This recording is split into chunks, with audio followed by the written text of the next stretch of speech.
Hello, Instagram. I'm on a mission now, won't stop. No destination, but it's worth a shot. You gotta let me go. You gotta let me go. You gotta let me go. I'm on a mission now, won't stop. No destination, but it's worth a shot. You gotta let me go. You gotta let me go.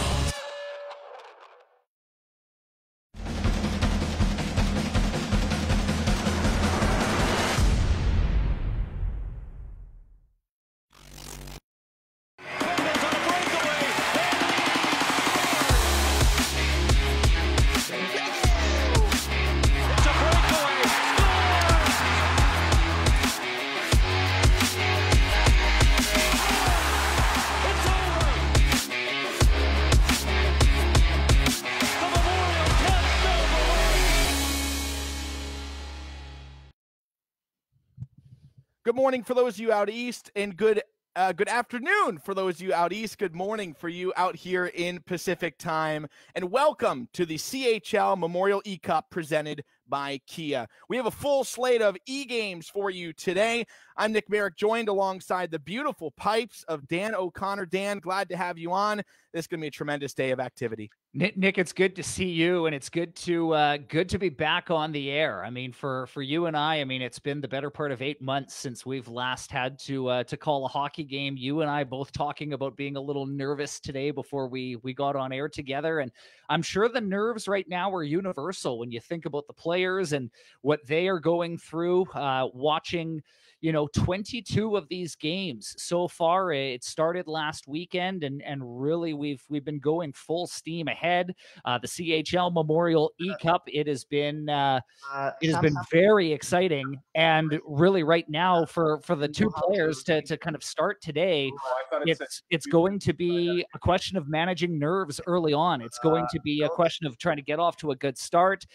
They've probably both been practicing their games a little bit, playing against friends, playing against teammates. A good start is going to be key for both of these teams as we feature one of the best rivalries possible in the Quebec Major Junior League. Well, it's going to be the first of 2 times today that we're going to see the St. John Sea Dogs, as Sam Cosentino will be dressed up as the Sea Dogs here for this matchup. He's taking on Jacob Stewart of the Moncton Wildcats. And for the QMJHL star in Jacob, he has had a chance already to play some of those games, Dan, as you were alluding to, this season. So a few games in the real world under his belt, a few games, of course, here on the NHL 21 platform with his PlayStation 4. And we're just about ready to rumble here for game number 23 in the Memorial E-Cup presented by Kia. There was a lot of theatrics already from the first 22 games. We had some overtime thrillers. We had a couple of blowout victories, but everyone's in it. And the one thing for the fans to note today is these games roll a lot quicker than they do in real life. They are 20-minute periods just like normal, but they run like a simulation about 5 minutes in real time. So it's going to be quick-paced action, a lot of fun, and that helps reiterate the point that, Dan, you just made, why it's so important to jump off to an early lead and try to get the goals going more sooner than later. Well, as we make our way down to ice level, we're looking forward to this, and it looks like the Moncton Wildcats are going to be the home team. So the teams line up at center. Take it away, Nick Merrick, with the play-by-play for Game 1 of Saturday. Jacob Stewart controlling his own guy here at center as he takes the opening draw, and we're going to have a tilt right off the bat. What a fun start here today. 5 action, couple of quick jabs coming from Moncton. That's Langlois, as he's able to connect a few times, and this one's going to be a no-doubter off the face-off. And that would have been a 5 and a 10 right away, but in this style, it's just 5 minutes for fighting, and we got some momentum early, Dan. Well, that's a great way to get the crowd into it, and probably a good way to kind of ease the nerves for both guys. You can see the last punch thrown by Langlois there. Francois Langlois, 1 second into the game. Liam Leonard holding his own as well for the Sea Dogs. And so let's see if either team can kind of capitalize on the momentum early on here in period 1. Dan, you and I could both respect that. 2 powerhouses in the QMJHL. Why not start us off with a fight here? Had a great centering feed, a backhanded shot. That one stuffed at the goal line. A good 2-on-0 setup they got behind the defense. It'll create an offensive zone faceoff just seconds into a scoreless first. Maybe one pass too many in front of the net there as they had an open look. Stewart wins the draw again. Quick shot from the D-man as it's stopped by the glove hand and back out to center. We'll get the counterattack here from Sam Cosentino, controlling the St. John Sea Dogs. Moncton on the right wing. It's Stewart taking it for himself as he centers one up, and they have a rush into the zone. Left wing cutting through across. He scores! 2:15 into the first period. We have our first goal of the day. It's Jacob Stewart scoring with himself to put Moncton up 1-0. Puck movement through the neutral zone. I mean, Sam at the other side chose to dump the puck in, and it was just a quick exit out of the Moncton zone. And then a few passes later, you get the odd man rush. And we've seen it throughout this tournament early on. A lot of teams have success with that cross-crease pass. And it didn't take long. One shot off that rush gives the home side a 1-0 lead. Well, for those in the gaming community, it's one of those OG kind of goals, and Stammer had the setup looking for it again as Stewart goes back in front. That puck just goes aside of the left post, and now we'll have the counter from the Sea Dogs. Picked up by Moncton on a poke check. They'll track it down to the right wing corner. 1-on-4 as they make a line change and back out to center. It's flipped to neutral ice, and we'll have a known carry by the Wildcats. Stewart up top, cutting, a shoulder save, jumping in front. A tremendous diving block there by the Sea Dogs, and we'll go now for Savoy.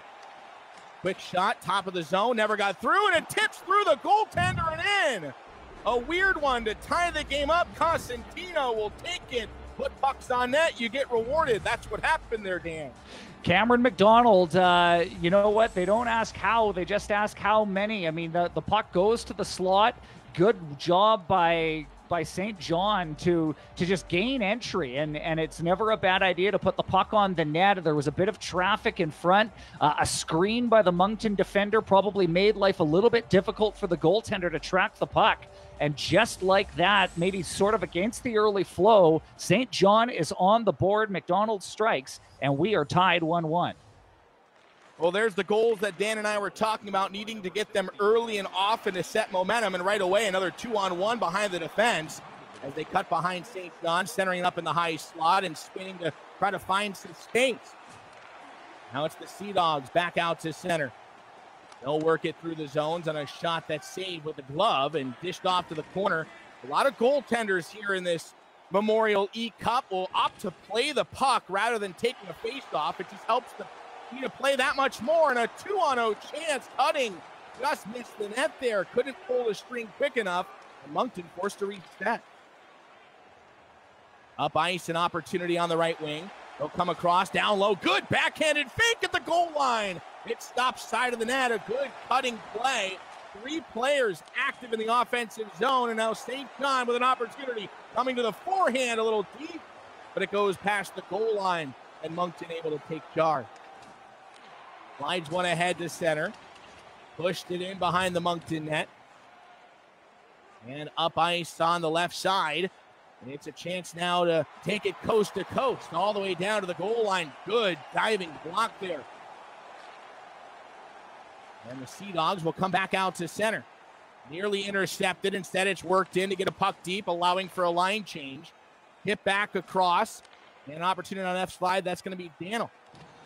Coming through, centering it up. Backhanded shot, shuffled on. And another snuffed save for St. John. I like the urgency that the Moncton Wildcats are showing early on in this game, moving the puck around, but in the same breath, I mean, St. John has shown a commitment to defense, blocking a few passes. It's been an even start to this game. You can tell both Jacob Stewart and Sam Cosentino had their game plans down entering this first period, both executing it fairly well. And we'll see if we get another goal here before the period's end. Back in the slot, a turnaround shot ripped on quickly from the right circle to the left, and active netminder for the Sea Dogs here this afternoon. Well, and you know, when the game is tied, I mean, it's the little things, right? It's winning faceoffs. It's staying disciplined. It's not allowing your team to fall behind with any momentum. Well, that's exactly what Stewart's been able to do. Win a ton of faceoffs, put pucks on net. There's another shot from the right wing side. The time on attack certainly favoring the Moncton Wildcats here in the first. Plenty of time for the St. John Sea Dogs to come on back. You see how quickly this period's rolling along. 5 to go in the first. A 1-1 game. We'll get an offside to take it out of the zone. A little refresh here in a tremendous QMJHL rivalry to start off our afternoon slate of 10 games. Notable alumni for the St. John Sea Dogs: Huberto, Chabot, Charlie Coyle, and another tilt. Looks like we have a rematch of the tilt to start the game. Leonard and Langlois going at it at the blue line. A couple of big aggressive rights here, and will Moncton go 2 for 2 in fights? They're trying to finish them off, and yes, they will. That one a little more even than the first one, but Langlois twice, you know, trying to get this crowd into it and really just trying to sway momentum however possible. But a little bit of old-time hockey here as we kick off, you know, this Saturday component of the CHL Memorial E-Cup presented by Kia.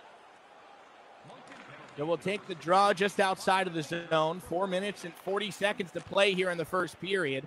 Opportunity now as it goes back on the left wing, an intercepted play. 2-on-1 again, set up at center, slip through, scored. That's how it's done. 2-1. Wildcats take that momentum and take the lead. Owen Stammer following up his own shot. You see the replay here down the left side. The first shot denied, but, you know, staying hungry on the puck. It was not the best of angles, but he was able to just get a low shot on the net. It deflected off the goalie and in, kind of off the corner of that pad, just finding a very narrow window. And late in the first period, Moncton at home with a 2-1 advantage. What a tuck. 2 points for Stammer as well. A primary assist on the first goal. He finished his second one off for the game with power. Speaking of, it looks like Moncton right back on the attack as it deflects off a defender's skate and they put it back to center. The Wildcats trying to charge for one between the hash marks. And now St. John will be able to play this one back out as they get crushed right across the blue line. And it's a zone entry here for Moncton. Little tic-tac-toe pattern set up. A good save and a play with the puck over to the sideboards. 1:30 to go. A 2-1 first period. And we've seen a couple of momentum swings already from a few nice fights here in this first period. Stewart looking down low for the one-timer. It wouldn't go. Cosentino trying to get it out of the defensive zone. Now he works it over to the near side boards, and it's pushed off on a good back-checking play. But a late defender picks it up to clear in one final time. That won't work with the new offside rules. So we'll take 1 second. That should do it pretty much for our first period. The Wildcats will be taking a 2-1 lead into the first period intermission, and an eventful one at that. Well, the Moncton Wildcats, towards the end of that period, really with an urgency with physicality. A lot of the times, the St. John Sea Dogs trying to leave the defensive zone only to be greeted at the blue line with some physicality. If you're St. John, if you're Sam Cosentino, you're feeling good about the fact that you're one shot away from tying this game. But if you're the Moncton Wildcats, you got to be pretty happy about this so far. You're leading 2-1. You've won 2 fights, and we're just off to a great start. The CHL, of course, represented by the Quebec Major Junior League, the Ontario Junior Hockey League, and the WHL, encouraging all of you watching on Facebook Live and through the various social media sites. Make sure you follow the CHL on Twitter, on Facebook, on Instagram. We're off to a great start here on December the 5th, and this Saturday component of the CHL Memorial E-Cup presented by Kia. Jacob Stewart of Moncton, no stranger to the QMJHL. In his third season with the Wildcats, 3 goals, 3 assists for 6 points already this season. While the QMJHL goes on pause. And we're going to quick start here, and maybe another fight already brewing as trying to get Sean Stewart, the cousin of Jacob Stewart, looking to drop the mitts as well. But it's going to be a couple of minutes for a roughing for either side, as Cameron McDonald been involved in a couple of rough stuffs as well here in this one. Well, Cameron McDonald, he's got the goal for St. John, and now we're going to open it up a little bit, 4-on-4. This is where we stand, a little bit more room out there for both guys. A lot of open ice and a lot of real estate to take control at the center of the ice. That's exactly what Stewart will do as he cuts in on a good backhand, forehand deep. The goaltender able to stay flush on the near post and make a tremendous save in the opening minute of period 2. And now a face-off upcoming and a clean win for the Wildcats. Well, you saw the face-off stats really benefiting Moncton, and they take advantage. It's another one for the Wildcats, a 3-1 lead early in the second period. Gabriel Fortier will put it in himself on the rebound. It starts with a face-off, and the first shot again comes free. It's the second goal that Moncton scored that's been a direct result of a rebound, and it's no different. You win a face-off, you get a shot on net, and good things happen. So clearly able to take advantage of some face-offs. It's a very important category in any realm of hockey, and it gives Moncton a 2-goal lead on home ice. If you're Sam Cosentino and the St. John Sea Dogs, a 2-goal lead's the most dangerous one, but Moncton's going to try to say no thanks. How about a little one-timer? Goals within seconds. It's Fortier with his second of the period on a great feed, and it's 4-1. Well, this is where 4-on-4 and the more room and space you have in open ice, that's that's where this really comes in handy. And 2 goals in less than a minute to start period number 2 for Moncton. A 4-1 lead. This is this is where something's going to happen. Do you call a timeout if you're St. John? You're looking for something, anything to kind of sway the momentum. Might be a body check. It might be, some offensive zone time, something, anything to kind of sway momentum. Sam Cosentino, one of 4 of our guests to play in this 64-team bracket here in the Memorial E-Cup presented by Kia. The on-air personality, Rogers Sportsnet, spends a lot of his time scouting the players that we're watching today in this game. Now he's taking control of them for the first of 10 here in our plate today. Quick slap shot ripped on, and another good save, an active netminder for St. John's. Another cut-in, 5-1. Jacob Stewart and the Moncton Wildcats starting to run away with this one. The kid from Nova Scotia finds the centerman for the 5th of the game. Well, what a period it's been for Fortier. Just continues to take advantage of opportunities, and that play right there was all about patience, all about just getting the puck in front, in close, clearly a lot of skill on display, takes the pass and just outweights the goaltender. Letting the goaltender make the first move and then a little nifty move to the forehand. Fortier with 3 goals in a row in this period, giving Moncton a 5-1 advantage. Still very early in the second period. Well, Dan, you could almost say these momentums might have come from those fights, and there's been just a big difference here in period 2. The hat trick, a natural one at that, coming within the first 2 minutes of the second period. I bet the time clock is going to be about a minute and change, which would be in contention for a CHL record breaker, and a 2-0 is denied that time as the Wildcats tried to add one more.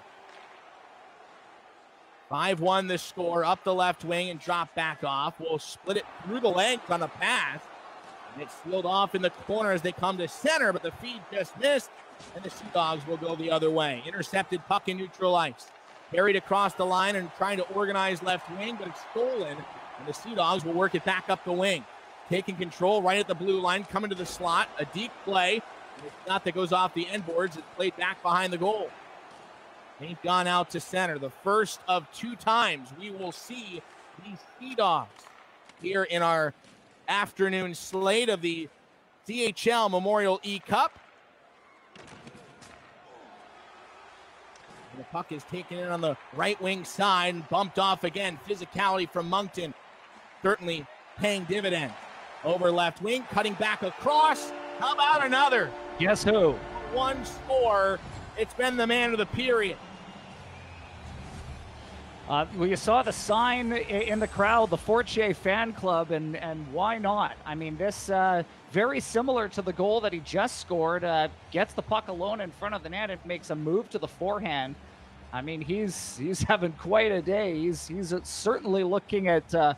I mean, he's the de facto #1 star of this game so far. He is just taking the Moncton Wildcats on his back, but it's just a result of unselfish play by the rest of the team, and he's just kind of been the beneficiary of the offense. 4 goals in 1 period, trying to set a new record. It is Fortier here in the Memorial E-Cup. They'll carry it back through him on the left wing. A centering feed, one-timer didn't quite go, but they'll play it back at the point. 6-1 the score, make it 7-1. A touchdown in Moncton. Stewart with his second. And I mean, this is an example of St. John that they're making the right decisions, and yet it's Moncton who's just anticipating their moves. It's, that they're just one step ahead defensively, and every single time the puck is turned over, the Wildcats just have an answer for it. I mean, I don't know if there's a whole lot more you can do if you're St. John. I mean, Moncton's just striking all the right chords right now with a 7-1 lead, and as you mentioned, Stewart getting his second goal of the game, giving Moncton some balanced scoring. Trying to get one more fight potentially as they wanted to square up at center. The goaltender pulled. 7-1, trying to add to this already enormous lead as a shot whistles high. So 6-on-5 with an empty net. The rebound chance in front. Cosentino trying to put his troops at center. One more goal will make it a 7-goal spread. More on that should it happen. And Stewart able to take it over. St. John, we're going to go the other way, but they bump into him. Aggressive Jacob Stewart there patrolling the lane. A toe-drag move and a frozen puck. 10:14 to go in period 2. Well, no surprise, Dan, that we see the leading scorer in this game with 4 goals already, all coming in this period. Gabriel Fortier, 6 goals on the season. He's the captain for Moncton in the QMJHL, drafted 2nd round by the Tampa Bay Lightning. Sometimes you go to the big stars to produce the big-time goals, and that's what separated us here today. The puck is dumped down the ice, looking for the empty net, but missed by a couple of feet, and that'll go for an icing. Well, the Tampa Bay Lightning, no stranger to finding great talent through the draft, and I mean, Fortier certainly a player that I'm sure they're hoping is going to, turn into a heck of a player down the road, and he's having a whale of a performance so far in this game. But back come the Sea Dogs and a near miss at the empty net. think they're trying to keep the net empty just to hopefully prolong the game. A tripping penalty coming up. We'll have a delayed minor, but the extra attacker already out there. Spinning play, poked over to the corner. That'll give us a stoppage with under 8 to go in the second. And another power play coming here for the Moncton Wildcats. Well, I wonder if Sam Cosentino will up his grade on Jacob Stewart after seeing him play in this performance today in the CHL Memorial E-Cup. 7-1 score. And Cosentino, no stranger to the airwaves as he's been involved with Sportsnet since the early 2000s. Well, another tilt coming up here, and it was Leonard with the minor penalty. He's been no stranger to the sin bin as the third scrap of the game unfolds. Reynolds and DeYoung going at it, a lot of heavy rights in the zone on a power play, and he'll dump Reynolds. Another fight victory for the Wildcats. More energy given to the lines and the bench, and we'll still work a man advantage. Well, and I mean, right now, I mean, if you're St. John, you're looking to, you're not going to go down without a fight, quite literally.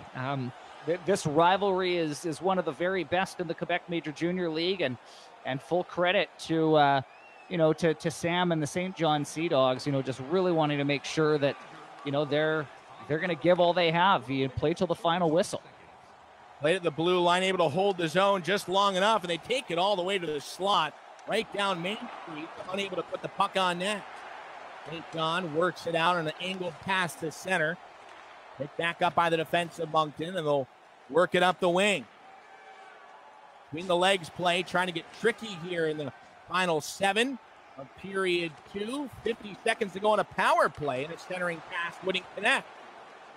Moncton takes it over, one final drive, back across, roofs it high, and played out in front again. All Moncton here in the second period. Plentiful shots. And the Sea Dogs trying to go shorthanded here as they get a final chip in to change. Goaltender coming out. And here comes the Wildcats. They turn it over at center right as they cross the center line. Back behind the net, organizing the troops. It's up ice to the left wing and hanged off at center. Here come the Wildcats. Across, back in front, nifty feed, wouldn't go. Potential breakaway chance here for St. John. Open net and just sent it wide to the corner. Had it lined up. Tried again and still won't go. Tough ice down there as they tuck it in front, and the centering feed was intercepted. Wildcats waiting. Able to play this one over to the right wing side. Final minute of play here in the second period. 7-1 the score. And a 2-on-0. Developed quickly to a 4-on-0 rush. Boy, one of the stars of the game is certainly going to be the St. John goaltender. Backhander, rebound chance, and another sliding pad save at the horn.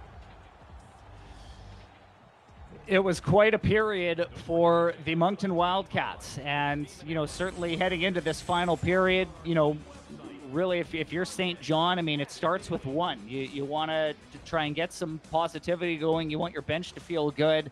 A few looks at the empty net that went just wide, but full marks to the Moncton Wildcats. They are making an early statement here that they are going to be a team to be reckoned with in the CHL Memorial E-Cup presented by Kia. Thanks for watching the Memorial E-Cup presented by Kia. Be sure to enter for your chance to win daily prizes and a chance at winning a grand prize of a $1,000 prepaid Visa gift card. Today's promo code QMJHL20. Enter the contest at chl.ca/Memorial E-Cup. Why not? Win some prizes, have some fun with us all day long. By the way, Riley Bizo is going to come back and represent the St. John Sea Dogs later on in Game 4 of our slate today. This is our first of 10. And Moncton, offensive zone play in the opening minutes of period 3. Back behind the net, centering feed, good save, and a shuffle aside there by the Swiss netminder. And Moncton right back in as they go to center, trying to cut to the forehand. Great poke check to break up a prime scoring chance. Sea Dogs able to wrap it around. Nice use of the wall to get it to center. Good play to the wing. Here come the Sea Dogs. They'll get a puck in deep behind the red line. And it's picked up first by Moncton. Organizing through on the left side. Centering it. Good takeaway there. Defense was all over that passing lane. And they'll settle it behind the net to rework it around. There's Waugh up to Leonard. Stolen away. Moncton to the right side. Trying to cut in front. With a nice peek to center. But it was taken off his stick. Now the Wildcats moving in red. Across the line. The peek at the blue line gets a man offside. And we'll take the whistle with a 7-1 game. So really, I mean, if you're Moncton right now, I mean, you wanna be smart. You want to make strong plays defensively. You don't want to open up a window for St. John to crawl their way back into this game. Well, and speaking of, we have a goal from the blue line put in, the second of the game for St. John. And that'll certainly help keep this one exciting going into the third. Sam Cosentino able to get on the board for the first time since period one, and it's tucked in to give the Sea Dogs some life. Well, I mean, that's got to feel good for him. You can see the smile on his face, putting that one into the net. I mean, making it a 7-2 game. I mean, this is at the end of the day, this is all about fun, and this is all about just making sure that you can have fun with it. And for Joshua Waugh to get that goal, it moves the game a little bit closer, and that's ultimately what it's all about, having a little bit of fun here in the third period. Apologize for the quick technical glitches there. We're back to the game action. Noah Pettenod was the goaltender for St. John. A tremendous one at that. Also representing Switzerland in the World Juniors. I'm sure he'll be back for his second tilt of the under-20 tournament here within the month. Moncton up by 5 in the final 10. Blue line slap shot, just missed the top bar. This one's taken over the wing for Daniel. Oh, the goaltenders easily over 20 saves in this one, and we have a penalty coming up on Moncton. Trying to get a little extra poke check to steal this one away. But before that happened, there was a physicality, an interference play back on the other end of the ice. Connor Olson just getting the stick up a little bit too high, and when the puck is no longer in the screen, in the visual, you see a stat here: 24 faceoffs won to 4, and that has been a huge factor for Moncton's success. We control the puck, we can do some damage. Looks like they're trying to do just that again, taking it right to the top of the crease, and a great stick to put it back to the end board. Now out to center. Cleared in for the netminder to play. Dumps it back off the end boards and swings it around to try to play it up on the right side. Here comes Moncton.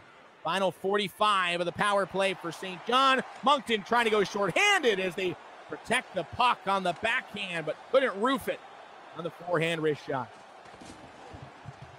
Sliding play gives an extra penalty, just trying to aggressively stay in the offensive zone. And Moncton's going to have to sit for another 2 minutes. It'll be a very brief 5-on-3 advantage for St. John, and that you can see there just like a diving trip. And Gabriel Fortier, he's been Mr. Everything to in this game for the Wildcats. So now he's going to sit for 2 minutes or less, depending on what you can do in the 5-on-3. Well, no surprise of seeing Stewart either succeed against the St. John Sea Dogs. Earlier this year, he scored the game-winning goal on November 4th against St. John on the QMJHL schedule. He's trying to get another game-winning effort here today in the Memorial E-Cup. What a tremendous event this has been. For all the fans tuning in, we thank you as well. Great way to bring this hockey community back together and enjoy a little action, albeit a different style here this year. And Moncton able to get their 8th. It's Stewart. This time Sean putting it in.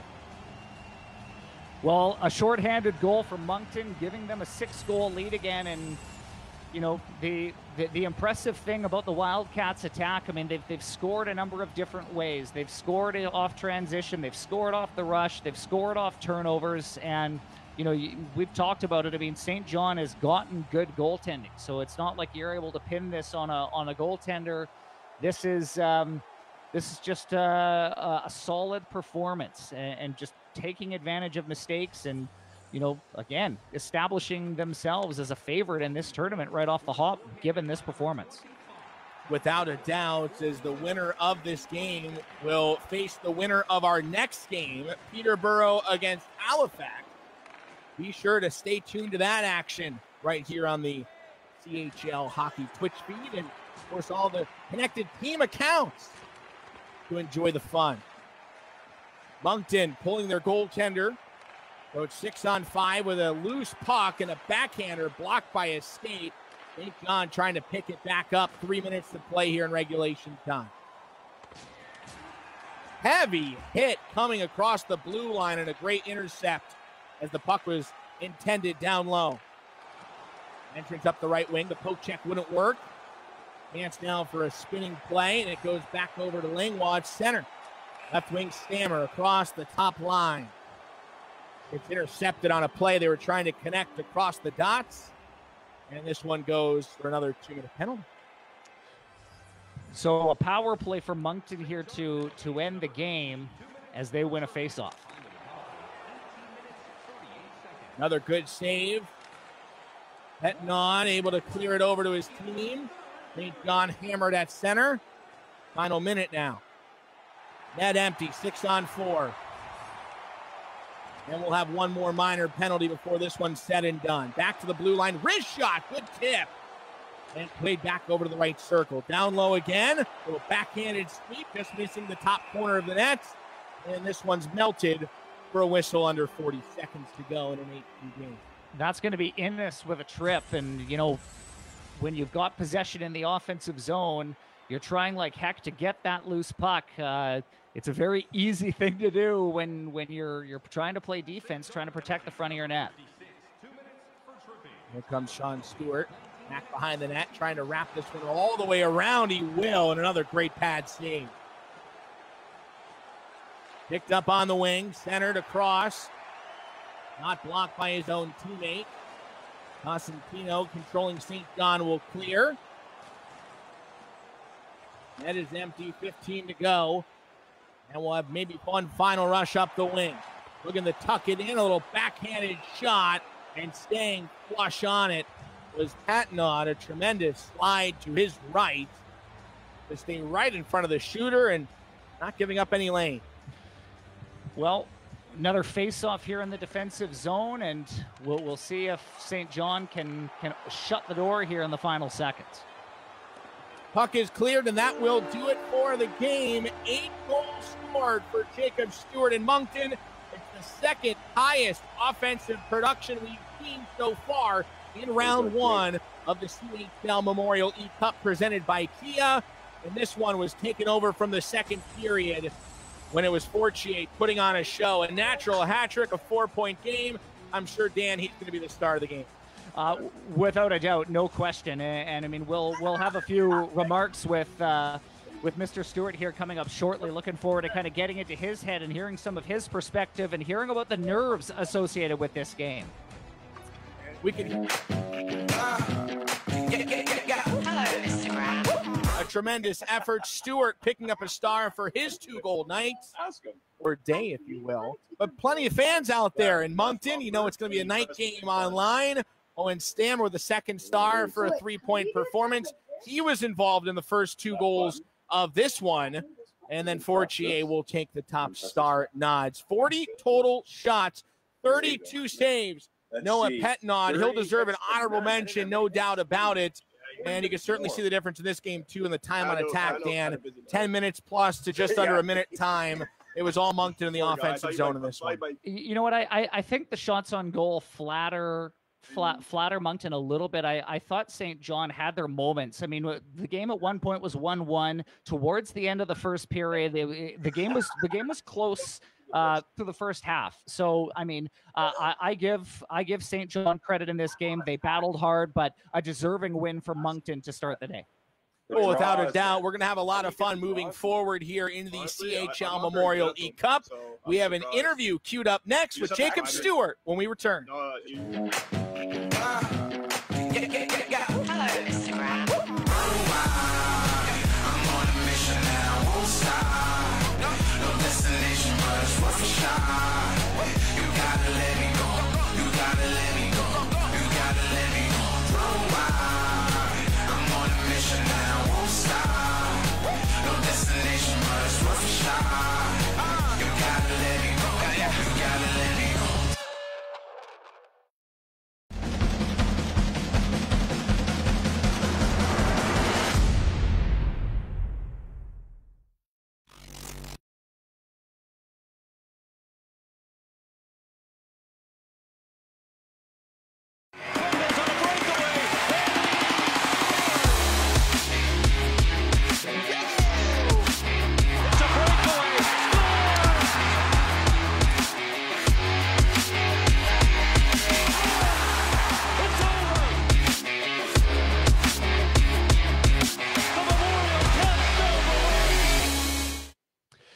Welcome back to the CHL Memorial E-Cup presented by Kia with Jake Stewart of the Moncton Wildcats after an 8-2 victory in the first game of the day. Jake, first and foremost, congratulations. Tell me about the nerves. Tell me about the excitement. You know, you've been watching 22 other games take place in this tournament. How good did it feel to finally get started and play your own first game? It felt good. The nerves, there wasn't much nerves, you know, nothing against Sam, but I would have been pretty surprised if he just demolished me here today. So, you know, it was a good time. Well, I mean, early on, let's talk about your strategy a little bit. There was a fight a second into the game. It took a little bit of time for the offense to get going for Moncton, but Gabriel Forte in the second period, 4 goals himself. Tell us a little bit about the player, and was that part of the strategy, or was he just kind of the recipient of some stellar play? Yeah, well, you know, what I wanted to do was set the tone early with a couple good fights. You know, Langwan, Leonard, they have a lot of bad blood, as you saw. And Forts, he's a really great player. You know, I just played the game like I would play it in real life. Just give the puck to the best player on your team. So, you know, it worked out well for us tonight, and yeah, hopefully it works out like that in the second round. Give us a little bit of a sense about the respect and the rivalry between the Moncton Wildcats and the St. John Sea Dogs. Oh, I don't know if St. John, but if any of the players are watching this, they're very happy right now. But it's a big rivalry. You know, we're from the same province, and we play each other a lot, and you know, they have a good team, and I like to think we're pretty good ourselves. So, you know, we have a lot of good games this year too. We're split right now 2-2. So, you know, it's been a good year so far, and you know, we're always going to have that rivalry anyway. Well, you know, you're off to the next round of this tournament. I mean, does anything for you change strategy-wise as you continue to push forward? I mean, is it kind of steady as she goes? Give the puck to Forte and let him do his thing? Well, I'm going to have to pre-scout whoever I'm playing against next round. You know, I think Zach Jones is a pretty good player if I end up playing against him. So I need to be careful. I need to watch myself. You know, if I'm throwing those big body checks, I might get caught on a couple 2-on-1s against me. So, you know, it was a good game, but for next one, I'll wait and see. I don't want to give away my secrets. Well, Jake, go get you're deserving of a stellar post-game meal. Congratulations on the victory, and best of luck in round 2 and beyond at the CHL Memorial E-Cup presented by Kia. Thank you.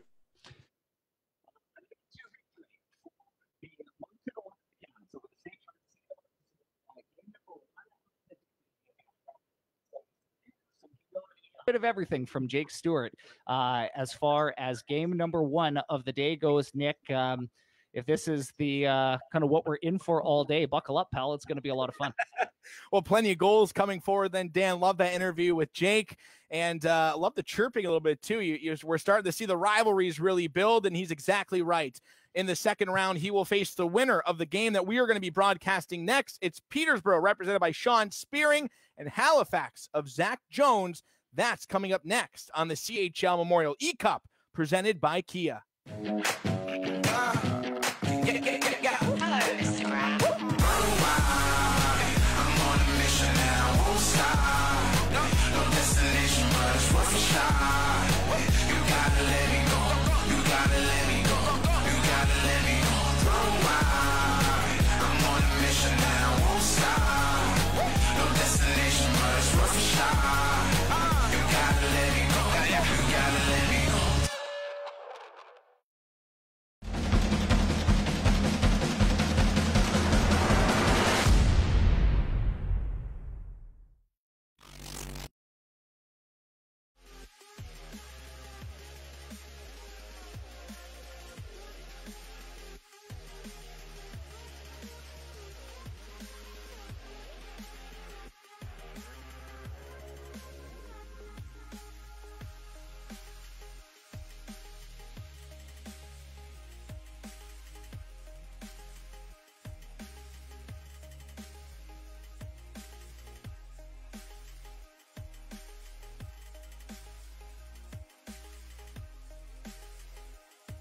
Hello, Mr. Brown. I'm on a mission and I won't stop. No destination, but it's worth a shot. You gotta let me go. You gotta let me go. You gotta let me go. Run wild. I'm on a mission and I won't stop. No destination, but it's worth a shot. You gotta let me go. You gotta let me go.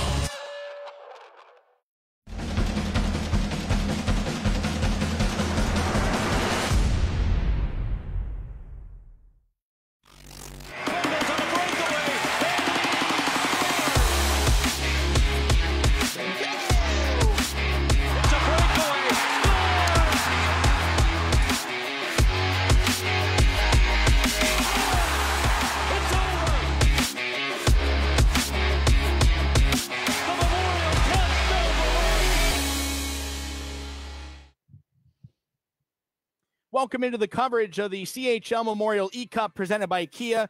I'm Nick Merrick. Alongside me, Dan O'Connor. We are ripping right through today's action here to wrap up the first round of play in the 64-team bracket. This one is going to be game number 24, and it pits Sean Spearing of the Peterborough Petes against Liam Payton of the Halifax Mooseheads. Little OHL against the QMJHL. Dan, this one's expected to be another good one. For sure it is. And I think, you know, having one game under our belt, you and I are kind of feeling like we're going to be hitting a bit of a groove here, Nick, and great job in the first game, by the way. And, you know, for these two guys now, it's just about, again, harnessing the nerves and, you know, sticking to what makes you the most successful. And I think if you're the Halifax Mooseheads, of course, you're on the road in this game. The Peterborough Pete's going to want to try and make, you know, get the home crowd into it. The first game of the day, we saw that there were a few tilts, 3 of them to be exact. My spidey senses are telling me, Nick, that we're going to be in for a bit of a closer game here. I'm looking forward to seeing these two guys go head to head. You've got the Halifax Mooseheads, of course, you know, notable alumni like Nathan McKinnon facing off against a Peterborough Pete's squad. Notable alumni, perhaps you've heard of guys like Wayne Gretzky and Steve Yzerman. These are just two classic teams in the Canadian Hockey League, and I'm looking forward to seeing these two guys go head to head. Well, for fans not in the O, the Wayne Gretzky MVP Award is handed out each year as well. And this one's going to be a blast as we drop the puck in Peterborough.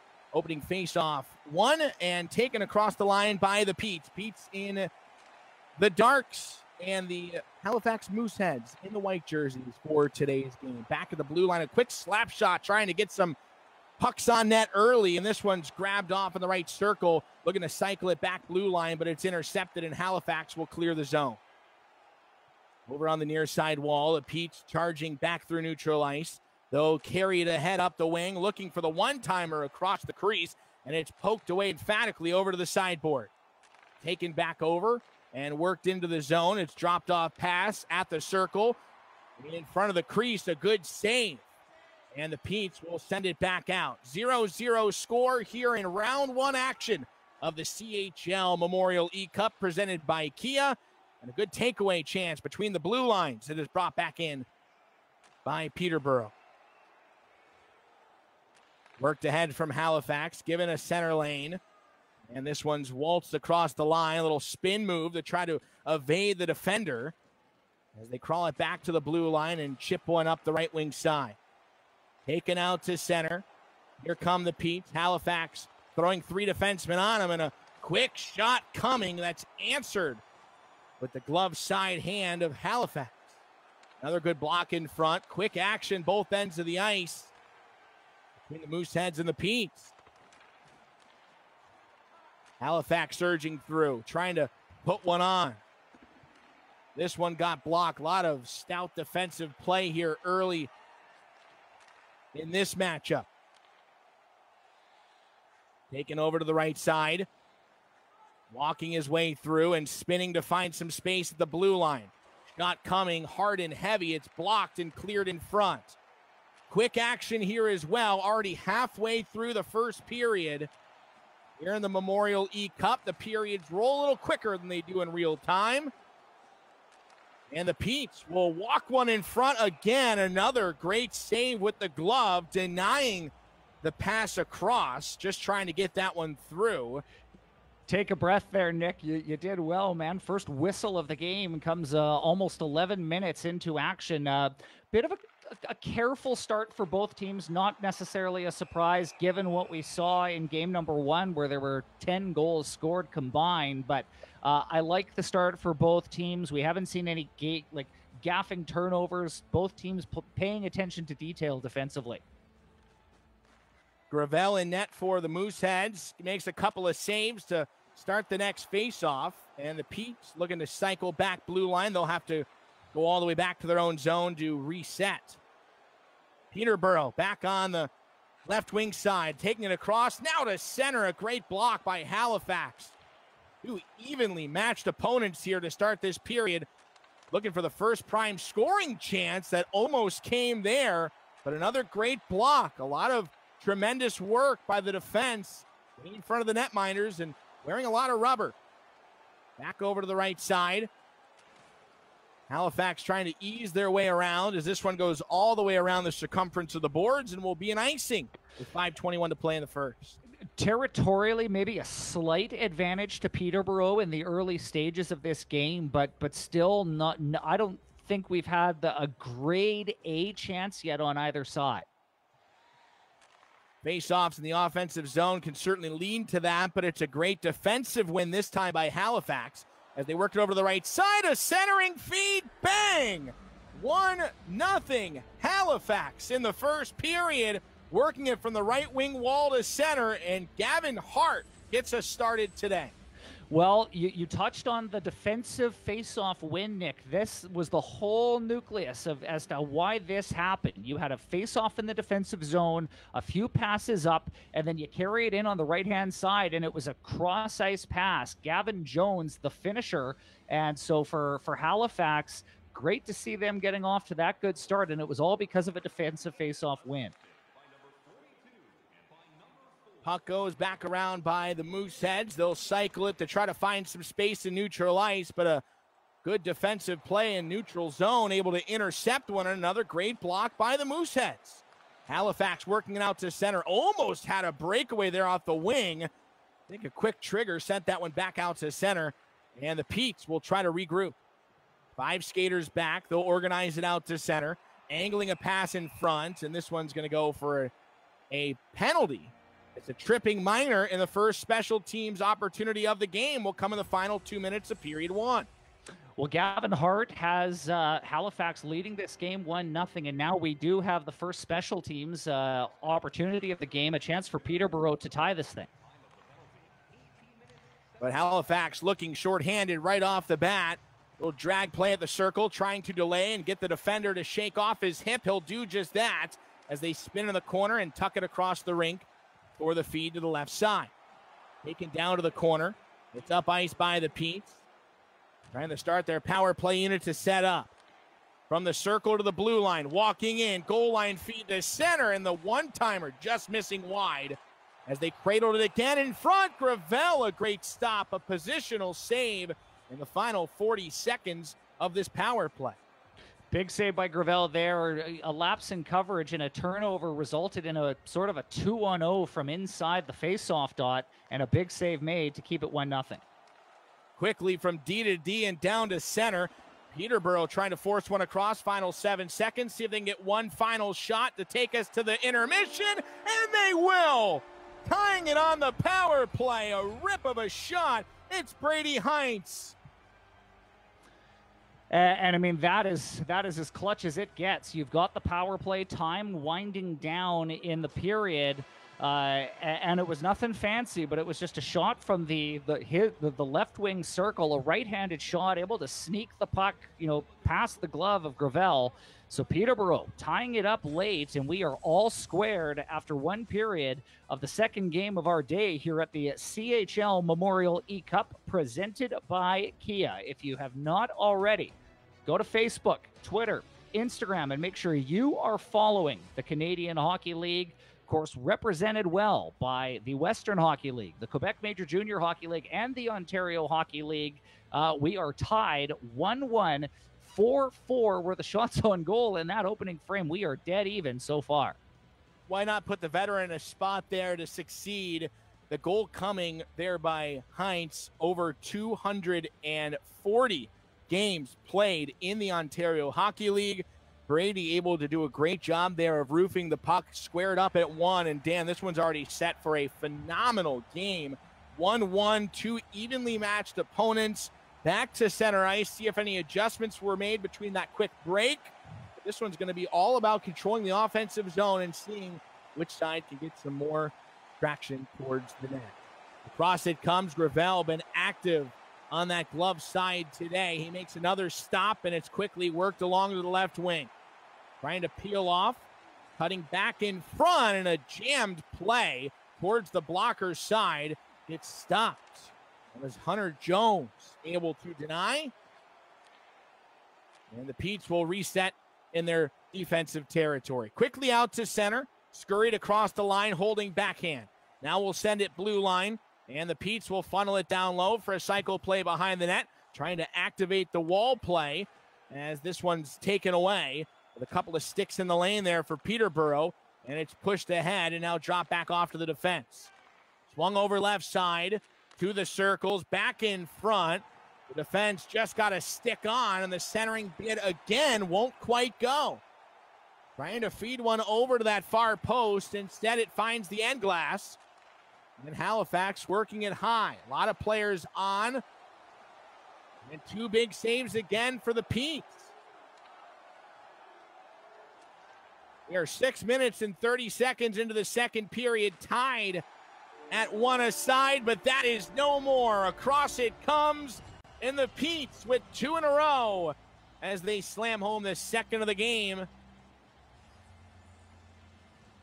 Well, and I mean, really from there, it was Kirk who just went to the net and was able to finesse the puck home.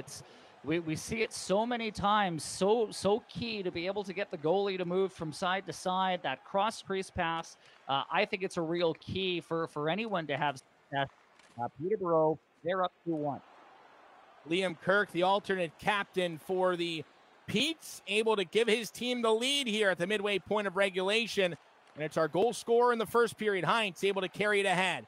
Looking to work it back to him, but it gets deflected away, and a potential breakaway chance. They can get around the defense. They drop it back off, and the centering feed wouldn't go. Halifax, right side, trying to maneuver and find that center ice. Carried across the line, given to center again, and a cannon of a shot just missed the top crossbar, and it's sent behind for a swinging play to reset by the Mooseheads. Halifax up the wing, taking it back over to Payton. Liam Payton controlling his player and the controller here today. And this puck gets swarmed back to the Pete's blue line. Peterborough dropping it off. Good handoff play across the line. Looking for space, not much there. A shot denied. It got blocked in front, and the Mooseheads will quickly work it up the right wing.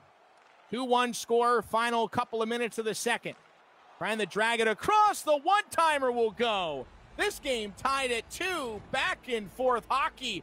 Yet again, a tremendous shot and a great finish by Zach Jones.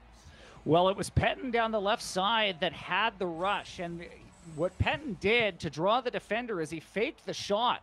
Fake shot kind of drew the goaltender closer towards him, and then the feed across, and Jones made no mistake. Got the puck, no hesitation, wired it on net, and we are deadlocked at 2 as punch, counter punch has sort of been the story here between these two teams.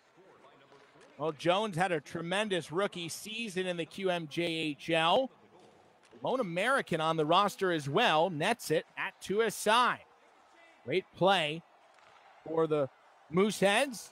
The high slot feed over to the wing. A good block with the glove. Gravel able to get a piece of it. Drop back off, and Peterborough will intercept the diving play in front of the goaltender. He gets up and stops the shot just in time. And now on the counterattack, it's Halifax. They'll spin on the right wing. Peterborough gets it loose. Here's a breakaway from center. All the way in, and a backhander dragged. Gravel stays with it to keep it tied at 2. Up the boards. Deflected to center ice. Good lane on the right side. And here comes the Mooseheads trying to find some separation of the defense. They'll throw it in front. Another great stop as the goaltending been on display so far through the first 40. Back to the corner, spinning it in front. Opportunity now for the Mooseheads. It's taken away, and the Pete able to work it back on the near side boards. Final seconds will run off here, and we'll take this one to the intermission just like we saw in period 1. It's tied, this time, 2-2.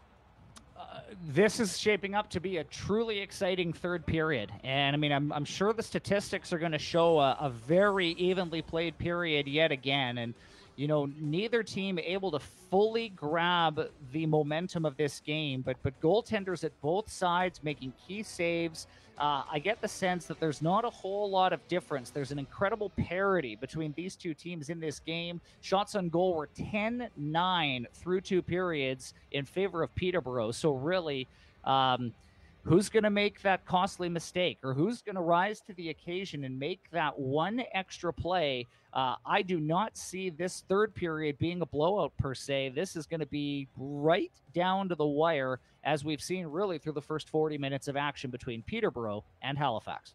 I think you're right, Dan. We've had plenty of time as well just to get a lot of one-goal games and get those close actions already here in round 1. This one's shaping up to be that in the final period of regulation time coming up.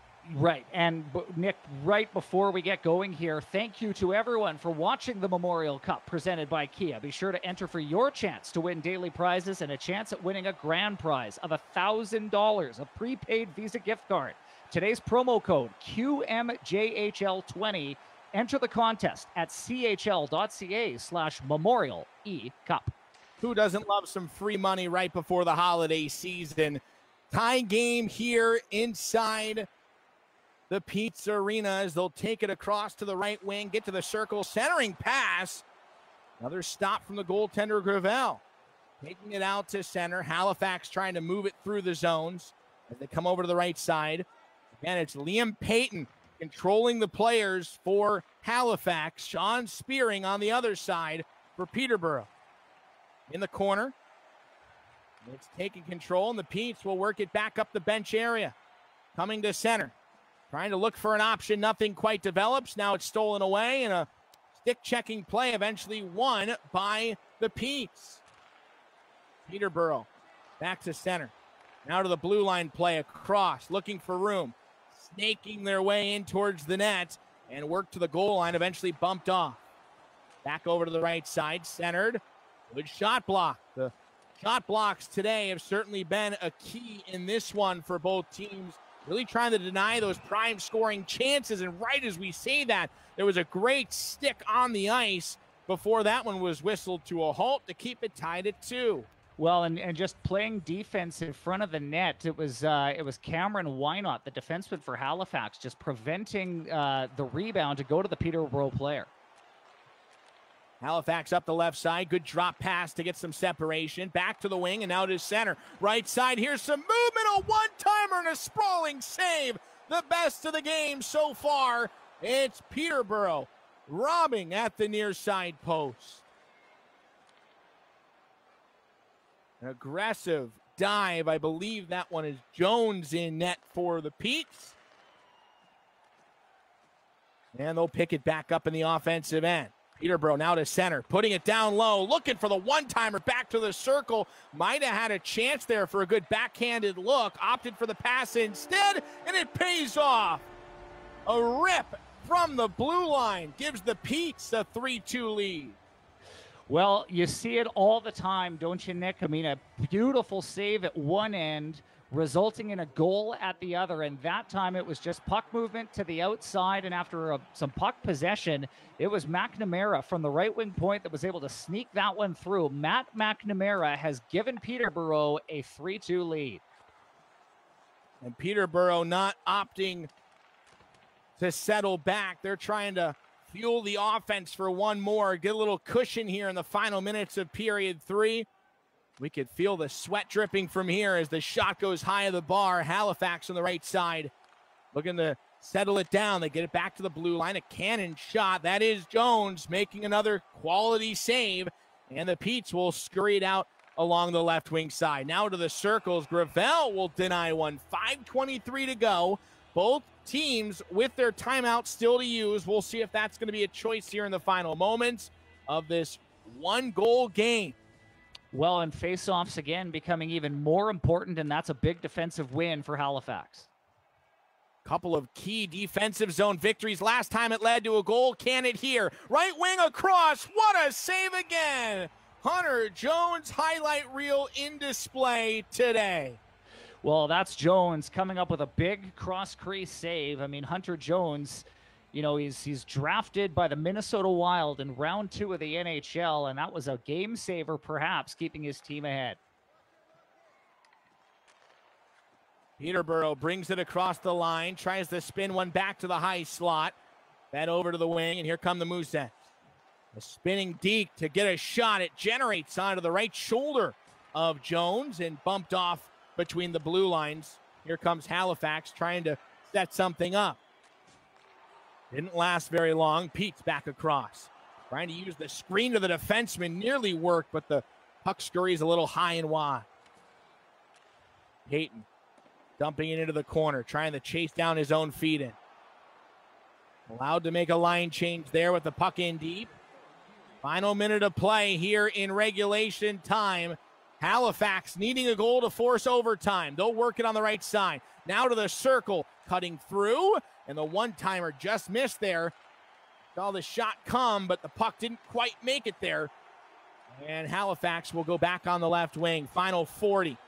Peterborough gets bumped down. 2 players, 1 check. As it goes over to center, and the Petes will try to send it low again across, and just missing on the feed, but a delayed penalty upcoming, and this one's going to be key. Final 20 seconds, looking for a moving tip in front. Good save by Gravel, but a trip could be the difference here in the final seconds. Well, yeah, I mean, if Halifax is going to want to win this game, they're going to need a bit of a prayer here. There are 22 seconds to go, and they're shorthanded, but nothing is impossible. They need a steal, and they got it. Here comes Halifax, shorthanded, 14 to play. Across the line, a chance to put it to overtime across, and a great read by the defense. With 5 to go, they could simply milk the rest of the time, and the Petes will tack one more in. 0.8 seconds, a power play goal to seal it, and the Peterborough Petes, headlined by Sean Spearing, will advance to the second round. Liam Kirk with another tally. He had 2 in the game, and that one is going to put the, there's no doubt now how this game is going to end. But Peterborough on the power play late in the game, there was an opportunity for Halifax in the final seconds. They were able to leave the zone. They were able to, make something happen to give themselves a chance. But Kirk, it's the insurance goal, if you will, and that's going to seal the deal. So a 4-2 victory for Peterborough as they get to celebrate with their starting goaltender, who made some spectacular saves. Hunter Jones with an impressive performance in round 1. A couple of goals there for Kirk, as Dan just mentioned, and a trip to round 2 in the round of 32 coming up later on for Mr. Spirit. That was just a classic game right there. 2 teams that went tick for tat really the entire time, and nobody, neither player, neither team can really hang their heads about their performance.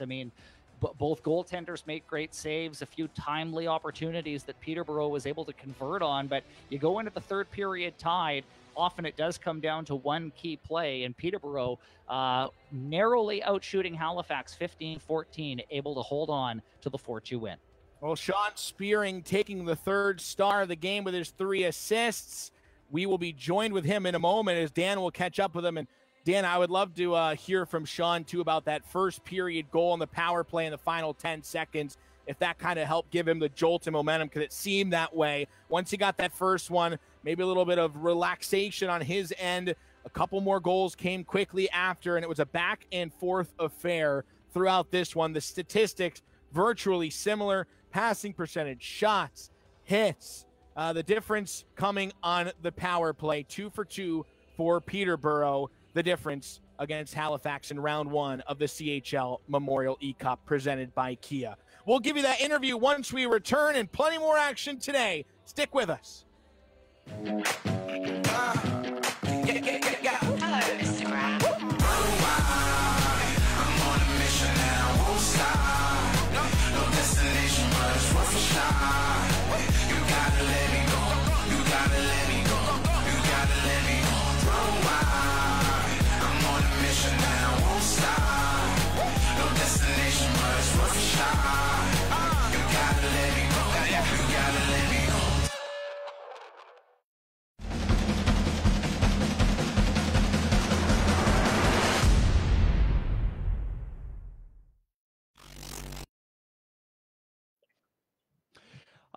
Welcome back to the CHL Memorial E-Cup presented by Kia. The Peterborough Petes, a 4-2 win over the Halifax Mooseheads. And right now, pleased to be joined by Sean Spearing. And Sean, congratulations on the win.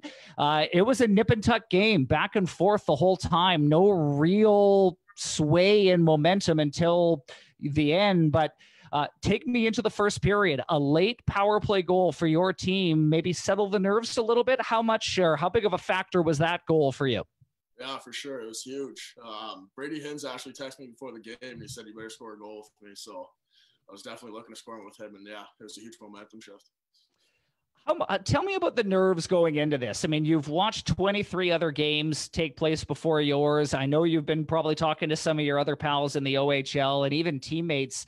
How much practice and how many nerves for you going into today? Yeah, no, I wasn't too nervous. I'm confident in myself, confident in my abilities. Definitely get a lot of texts from the teammates, though, saying don't choke. They're trying to get in your head. So happy to come through and get this win. When you think about, you're going into the third period, you're tied at 2. Were you focused? Was it defense first for you? Obviously, you're relying on goaltending. You had a great performance from Jones in that game. Tell me about the mindset going into the third. Yeah, for sure. It was just get one and go from there. Can't win the game with a 2-2 tie, so it was just focusing on getting the first one and playing it out from there. And a nice shot from the point to get there. Now you advance to the final 32. Just a thought from you about what that's all going to look like. I'm sure you might have seen what happened in the first game. It was a pretty impressive performance from the Moncton Wildcats, but I'm sure you're ready for the challenge. Yeah, I'm excited. I'm looking forward to it. Just want to thank you for hosting such a great tournament too. This is a lot of fun. Congratulations on the win, Sean, and enjoy the rest of your day. Thank you.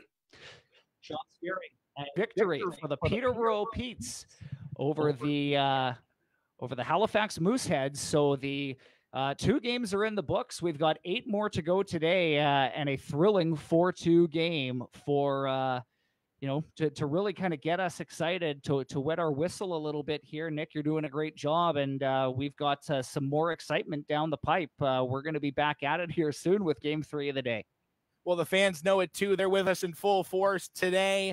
It's the final day of action for round 1. We just completed game number 24. We still have 8 more to go until we figure out the 32 teams moving on to the next round of the CHL Memorial E-Cup, presented by Kia. All the actions coming up after this quick commercial break. We'll see you there. Hello, Instagram. I'm on a mission and I won't stop. No destination, but it's worth a shot. You gotta let me go. You gotta let me go. You gotta let me go. I'm on a mission and I won't stop. No destination, but it's worth a shot. You gotta let me go. You gotta let me go.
Hello, Instagram. I'm on a mission and I won't stop. No destination, but it's worth a shot. You gotta let me go. You gotta let me go. You gotta let me go. I'm on a mission and I won't stop. No destination, but it's worth a shot. You gotta let me go. You gotta let me go.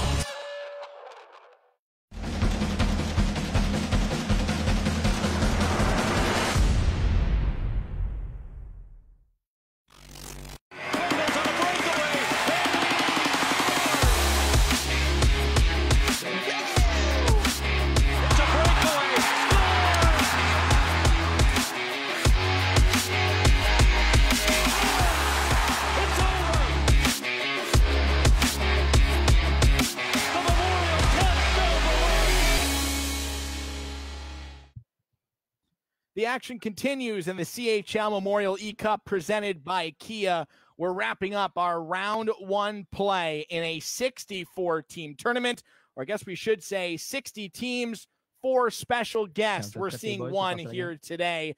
It's going to certainly be a treat as the Rimouski Oceanics take on the Sherbrooke Phoenix here in a matchup of the CHL Memorial E-Cup. I'm Nick Merrick with Dan O'Connor. Set to be another tremendous one as we've already had a few games today. And boy, have they been some dandies. For sure, Nick. And, looking forward to an all QMJHL battle here for the third game of the day. Looking forward to the matchup, the Rimouski Oceanic with Zachary Massicot going up against Andy Maillet-Pressoir, who's our guest, courtesy of TVA Sports. So a classic QMJHL rivalry taking center stage for the third game of the day.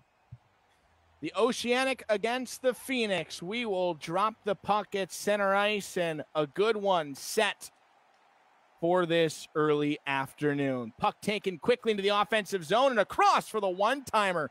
Just missing on the opportunity as we'll take the puck back out to center. Intercepted play, worked over to the right wing and carried across the line as it's brought back and worked to the offensive zone. Cutting through on the wing, trying to get away from the defender. Back up top blue line to reset. And a big crunch on the left wing side as we'll take it deep behind the goaltender and a quick low to high movement for a shot and a tremendous save. And move back up the right wing side.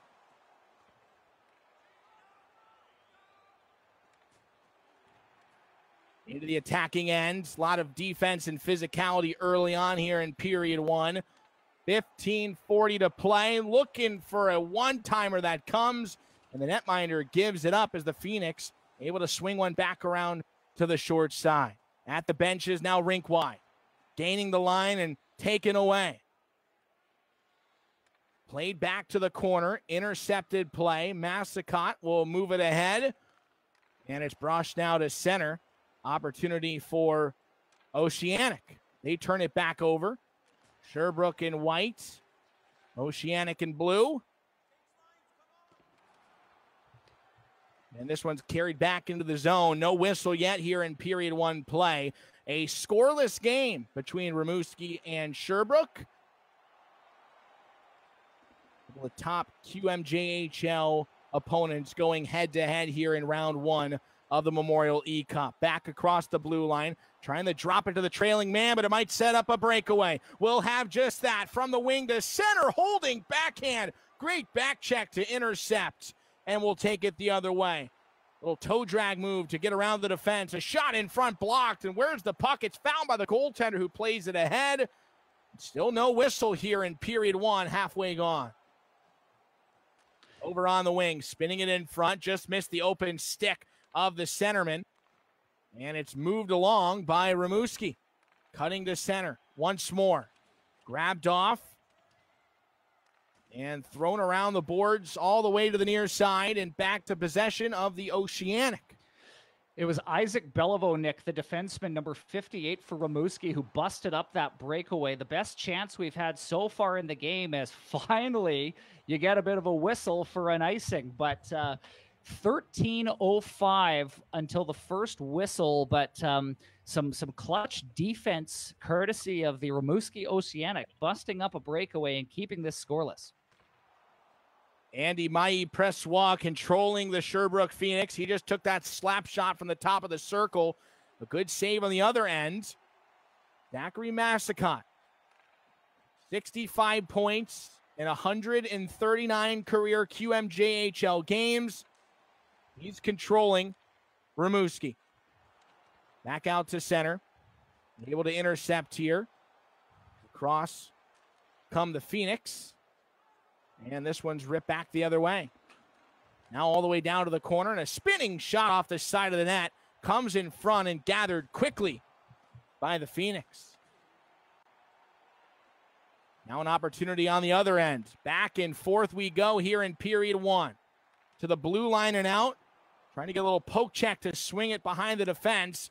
They will take it away, and a good defensive stick. And finally an offside whistle is blown as the puck hopped on edge and got a little out of the reach. 2:20 to go in a scoreless first period. Looks like we have another defensive duel going out here on our Saturday afternoon. Winding down with only 2 minutes and 20 seconds to go in the first period, but a little bit different in that both of these teams are kind of opening things up a little bit. I would not call this a defensive struggle, despite the fact that it's still scoreless. We're waiting for the game's first goal. Now off the wing, in front, one-timer drifts wide of the net, and they try to force one back to center that wouldn't go. A blue line set up to the circle, taken over by the Phoenix, and then it's intercepted once more and back across the line. Defense was quickly back, though, for the Phoenix. They'll move it along the wing. Behind the net, looking to swing one, final 3 seconds, hoping for one shot. It wouldn't quite go. And we will take this one to a 0-0 tie at the end of 20 minutes of play. A good one between Andy Mailly-Pressois and Zachary Massicott. Rimouski blocking some shots there towards the end of that period. Number 79, Philippe Cassot, getting in the way of a shot from the point. I mean, this is... We're tied 0-0, but it's been entertaining. I mean, 3-2 are the shots on goal, but certainly there were chances at both sides. Token reminder to everybody, the CHL, the parent company of the Western Hockey League, the OHL, and the QMJHL, make sure you shoot them a follow on Twitter, on Facebook, on Instagram, and stay with us throughout the day. And again, just an extra reminder that you can snag just a phenomenal prize. You can win $1,000, a prepaid Visa gift card, by entering the promo code QMJHL20. You can do that at chl.ca/Memorial E-Cup. I'll shoot you another reminder of that before the third period. Well, we'll start the second. Early moments in, a quick goal across the crease, 29 seconds in. It's a 1-0 game to get us on the scoreboard. William Dumoulin, as you mentioned, right off the opening face-off, just a transition play, and back they come, a pass to the left wing and then centered across. We've seen it a few times already today, just a tic-tac-toe passing play, and just a terrific centering feed from the left wing, and just a quick gather and shoot. Rimouski draws first blood in this game. Shot it upstairs. Massicott able to get the first of the game. And the Phoenix turn it over as they try to gain the zone. Back on the left wing, in front again. Bang, bang! 2 in a row to start period 2. Rimouski on a roll. Very similar, same type of play, and wouldn't you know it, it's the same goal scorer. It's Dumoulin again. I mean, just a center pass across and one-timed in. And, you know, we see it. You know, you get the goaltender moving from one end to the other, and Rimouski, you know, they can kind of smell a bit of blood in the water, if you will. I mean, going, you know, in transition, it's 2 quick strikes, a minute and 40-some seconds into period 2, and quickly Rimouski takes a 2-0 lead. Phoenix trying to get that one back with a quick play into the offensive end. A little deke and a shot over the glove hand as this one's played back out to center. We are 2:30 into the second, almost a third, and a diving save, our best of the day thus far. A tremendous stop going from right to left in his crease, left to right from our vantage point. and that was the save of the day. No question. That is a huge save to keep Sherbrooke within striking distance. Sherbrooke gets it back, moves it back on the wing. That strong defensive and goaltending play going to play a factor, and they get behind the defense, and a forehand drag got interfered with slightly in front of the net, but the puck rolls behind the crease, and it played on by Rimouski. Oceanic on the right side trying to snip one on. Toe save made by Sherbrooke, and the puck back out to center. Here come the Phoenix regrouping over to the wing and protecting on the forehand side to try to set up the offense as that one's thrown in front. A good chance jammed on, but ultimately taken away by Rimouski. Moving through on the wing, 2-on-1, trying for that one-timer again. This time it wouldn't go. A strong right pad finish for the netminder of Sherbrooke. Back over to the wing, taking it across. Nifty move to get free as they come across the line. Back for a one-timer, trying to line it up low to high. And that one stopped by the shoulders. Intercepted again. Swung down low, and the defense opting to give it to the goaltender to freeze the puck with 10:49 to play. Sorry, Nick. That's a really good shift by Sherbrooke. You're down 2-0. What do you need to do? You need to get more shots. You need to get more traffic. Rimouski doing a good job to block shots. They're getting in lanes. They're blocking shots. But I like this bounce back. Can they do it again? Trying to keep the puck right now in the offensive zone, doing a great job of swarming and putting pressure on the puck carrier as Rimouski forced to resettle a neutral ice, and now the puck is cleared back in for an ice. We'll get the under 10-minute mark here of period 2. Halfway through regulation in today's game in the CHL Memorial E-Cup presented by IKEA. It's the Sherbrooke Phoenix, represented by Andy Maillet-Pressois of TVA Sports, and Zachary Massicott of the Rimouski Oceanics going head-to-head here in our Saturday afternoon action. Top of the zone, swinging around, good lane through the slot, but ultimately disrupted as they get bumped off the puck at the last moment. And trying to counter now is Sherbrooke. The other way, two skaters aside, finding the trailer across. What a play, better save. Tic-tac, no goal for the Oceanics, trying to get their third of the period. Swung back in front, now to the end boards. The Sherbrooke Phoenix will scurry a puck up on the left wing glass, and they'll do it again. Big hammering shot from the blue line. Puck is played right to the Phoenix, and forced to clear was the Oceanic defense. Rimouski dropping back. Played off at the goal line. Left wing feed out to center. Couple of skaters aside. Looks like it'll be our centerman on the defense as they go in front, and that one is blocked. Final 4 minutes of the second frame. One-timer drilled onto the right shoulder. Another good save. And a turnover in the defensive zone now. That's taken charge by Rimouski. Out to center. Looking for a feed across. It wouldn't go. Phoenix had one taken away behind the defense. They look for the one-timer. And that one is shuffled aside by the right pad. Kicked over to the point. Taking it through in a shot behind the goal line. Looking to funnel it onto the back of the leg pads. Wouldn't quite get to center. And the Phoenix now trying to just settle this play down to get a response on the other end. And we almost saw tremendous defensive work turn into an offensive opportunity in the final seconds of this period. With 2 to go, can we get a shot? No, we can't. Goaltending, the story late in that period. Both goaltenders at both sides doing some terrific work, and especially on the Sherbrooke side, keeping this game within striking distance. And I'm sure looking forward to seeing what we're gonna have in store for the third period. One goal is all Sherbrooke is going to need to make this a game.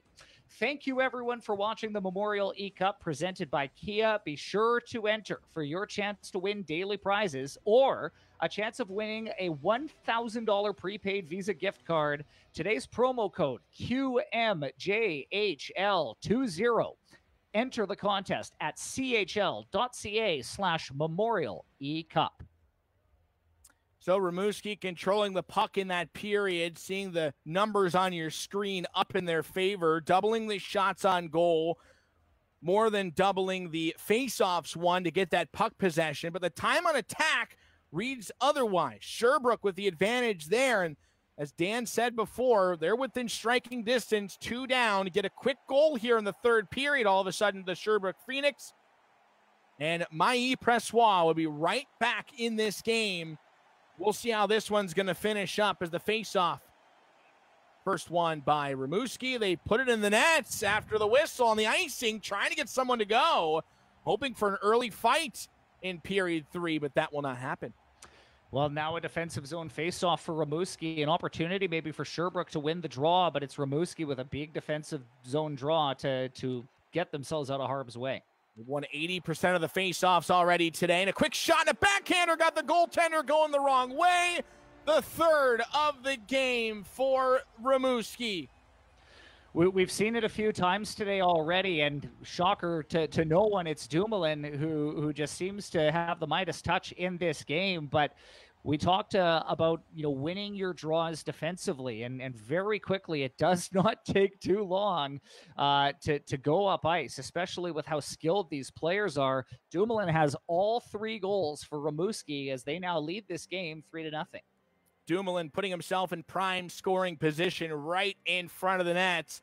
You want that real estate. It's what you fight for in the puck battles. He's won that battle tonight. 3 goals, a natural hat trick here to start it off. 3-0 Oceanic. And quite a few hat trick performances in round 1 of the CHL Memorial E-Cup. See if those leaders can help carry their team to the second round. Plenty of time still to go as the Phoenix looking to answer the other way. Bumped off the puck, and Rimouski will cycle this one over to the right side. Deflected now to center. Sherbrooke turning it over, and up center ice, it's streamlined ahead, looking for a lane through the defense. Ultimately, the Sherbrooke able to regather, and they'll take the troops up the wing. Back behind the net, looking for the backdoor feed. It got blocked on the one-timer from the circles, and found by the Oceanic. Massacott bumped off the puck as he enters the zone. Taken back by Sherbrooke, and a little delay at the blue line draws the man offside. 13 minutes still in this one for the Phoenix to get some life. 1 goal's all it'll take. We've seen so many games seesaw one direction. Once they get one to fall, can the Phoenix do that here today? Taking it back out to center. Up ice for Rimouski and given over to the right wing side. Back across to the one-timer at state ice level, and a good block by a couple of active sticks for the Phoenix. They'll work it now right wing, waiting at their own blue line. Just missed the passing lane, and it's taken back in front of the benches by the Sherbrooke. Here they come. Phoenix across, looking to center. It got denied. No chance for a shot, and the Oceanic trying to make him pay on the other end. Quick play, puck turned over, and bumped back off at center. Massacott cutting to center ice. He's the alternate captain for the Oceanic this year. As the puck is fed back up the wing in a hammering attempt at the blue line. Penalty coming up on the next touch by Sherbrooke as this one spun at the point. Well, this is a power play time now for Rimouski, and with time winding down in the third period, under half a period to go, you think that maybe 1 more goal might be enough here, but I mean, for Sherbrooke now, I mean, it's getting, to be desperate. I mean, you need to start shooting more. You need to try and control the tempo offensively a little bit, but credit Rimouski, who's been darn effective defensively. Power play goals could certainly be the difference in games. We've seen that throughout the Memorial E-Cup presented by IKEA. And the first chance here for Rimouski to get some more damage in period 3. A 3-0 lead already. Sherbrooke with the takeaway, already killing off half of this penalty time as they navigate through the zones. Over on the near side, back to center. There was the chance. Just missed the pass. They had an open lane on the right side. Couldn't connect. Now they will, and a great save.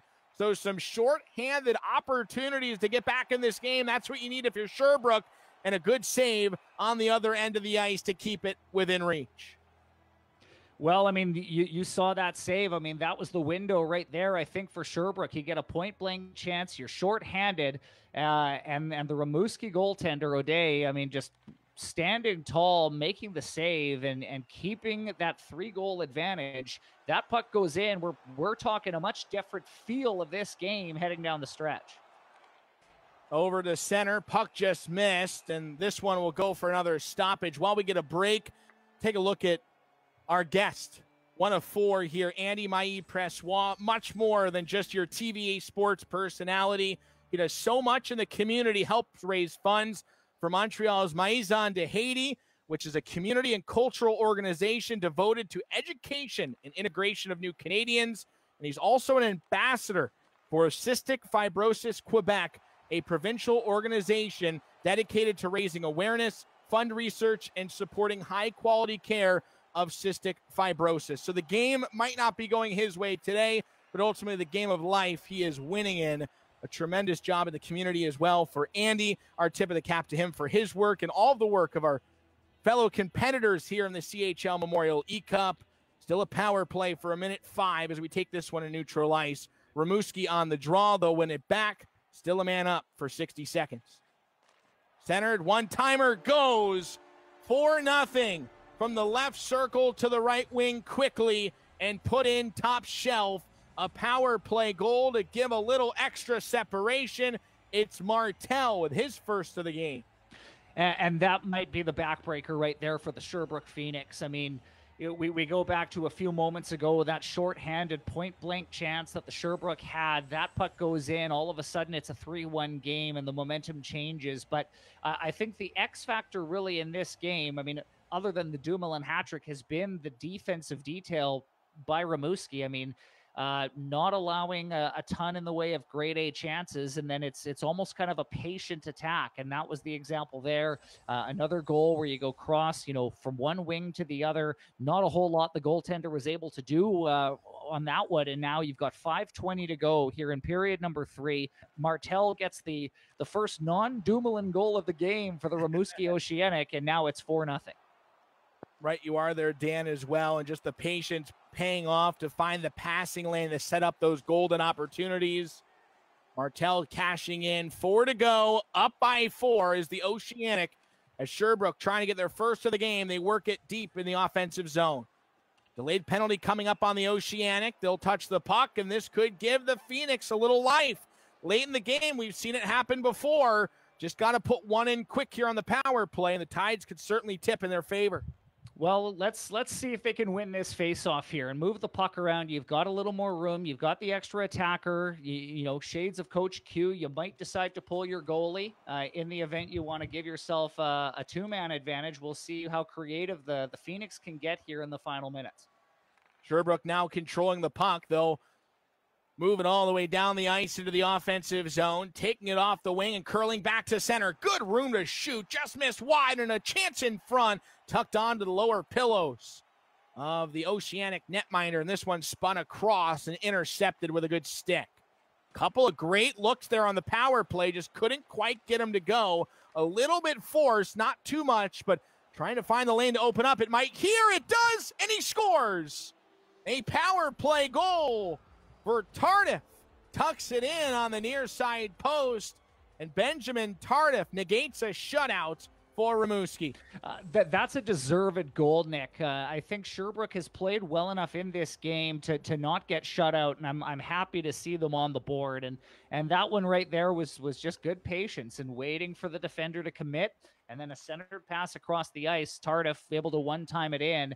Nice to see them on the board. Maybe a little too late, but I think deserving to be on the scoreboard. It's not like they didn't have their chance.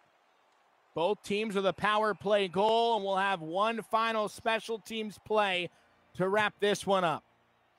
Yeah, you know what? The Rimouski Oceanic are going to go back onto the power play. So the game, barring further penalties, it was a trip in front of the net. You could see the defender Vincent Tredell hauling down his man in front of the net. So the Rimouski Oceanic, who lead this game 4-1, probably a formality at this point, but you still want to lock down. You still want to play well, control your details as you get ready for your next game coming up in round number 2.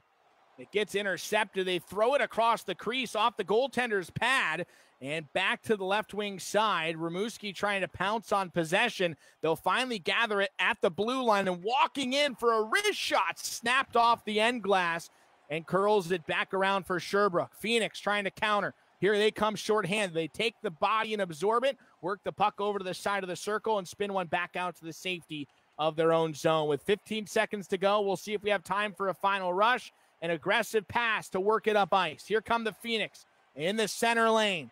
Trying to cut around. They will. One-timer scores. 2 for good measure in the final couple of minutes. The Phoenix tack a few on, and this one's 4-2. That's a shorthanded goal, and what a goal it was. I mean, nice to see the Phoenix showing some late push. I mean, that was Poulin who finished it off, but unfortunately a little bit too little too late for Sherbrooke. But, I mean, this is a 4-2 game, Nick, that could have been a lot closer and maybe should have been a lot closer. You know, not necessarily convinced that this was a dominant win for the Rimouski Oceanic, but at the end of the day, they played some stifling defense, did the Oceanic in the first 2 periods. They allowed themselves to get a bit of a cushion, and really it was just kind of a patient attack, and credit Sherbrooke. They stayed with it. They stayed persistent, able to score a few late goals to kind of get themselves on the board, but a deserving victory for the Rimouski Oceanic, and they will advance. That was an entertaining hockey game between, 2 foes of the Quebec Major Junior Hockey League. Dumoulin's hat trick really the difference in this one as well, just ultimately putting this game out of reach in the second period. Come to find out, Sherbrooke Phoenix with a tremendous effort at the end of regulation time, but falling just short. So it's going to be Zachary Massicot moving on to the second round, representing the Rimouski Oceanic in the CHL Memorial E-Cup presented by Kia. Hello, Instagram. I'm on a mission and I won't stop. No destination, but it's worth a shot. You gotta let me go. You gotta let me go. You gotta let me go. I'm on a mission and I won't stop.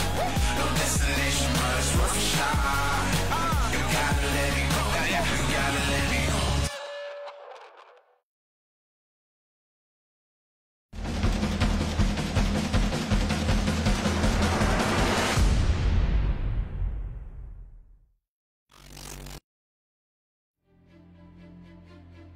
For 60 teams across North America, pursuit of this trophy is at the top of their list. It's a goal they aim for when they first pull on a team jersey. It's not an easy road, from training camp to the grind of the regular season, the hopes of a long playoff run, leading to a league championship. This 9-month journey brings out the best, and all focus is on the final step. If the Stanley Cup is the holy grail for the National Hockey League, the Memorial Cup is the elusive prize for junior hockey. Weighing just over 40 pounds, this symbol of excellence is engraved with over 3,000 names that tell a story of the young men who have competed for it. Young hockey players have dreamt of winning this title, of being named champion. Icons of the game have challenged for it, but fell short. The cup was first handed out in 1919 to honor and remember those that gave their lives fighting World War I. In 2010, the Canadian Hockey League rededicated it to the memory of all fallen Canadian military personnel. For many players, this is the summit, the best they will ever be, the highest mountain they will conquer. For others, it will be a chapter in a career about to unfold at another level. The list of winners is impressive. Powerhouse teams that delivered. Surprise teams that weren't expected to contend. Teams that simply went about their business on the ice. All were waiting for those final seconds to tick off, and the burst of emotion realizing they are the champions. When a hockey dream can become a reality, it is the Memorial Cup. Première période très serrée. Well, that was something, wasn't it, Dan? What a outfit, too. Just full-on gear, everything. Pads, helmet, ready to go. Zachary Massicot not messing around. He's moving on to the next round, and that was a thrilling game. Really a little bit of everything. Had great goaltending stops, had some awesome offensive flashes, 6 goals scored, some good blocks in this game. Just an all around tremendous hockey game.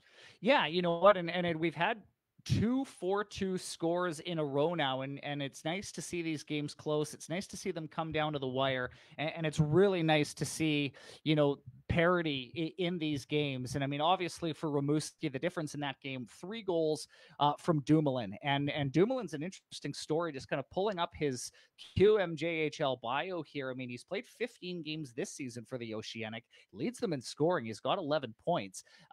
Born in Albuquerque, New Mexico, so not exactly a hockey hotbed, but it was a solid performance. Rimouski, they advance. Of course, we all know some of the famous NHL alumni to come out of Rimouski, the most notable one, Sidney Crosby. Nice to see Rimouski represented, but again, hats off as well to Sherbrooke. I mean, even during the break here, Nick, I was thinking a little bit about it. I mean, yeah, you know what, you see how the games were, you know, the stats, they certainly favored Rimouski. They were deserving winners, but I thought Sherbrooke, to stay persistent, to score a few at the end, it was a positive ending to the game for Sherbrooke. Both teams can hold their heads high after that game.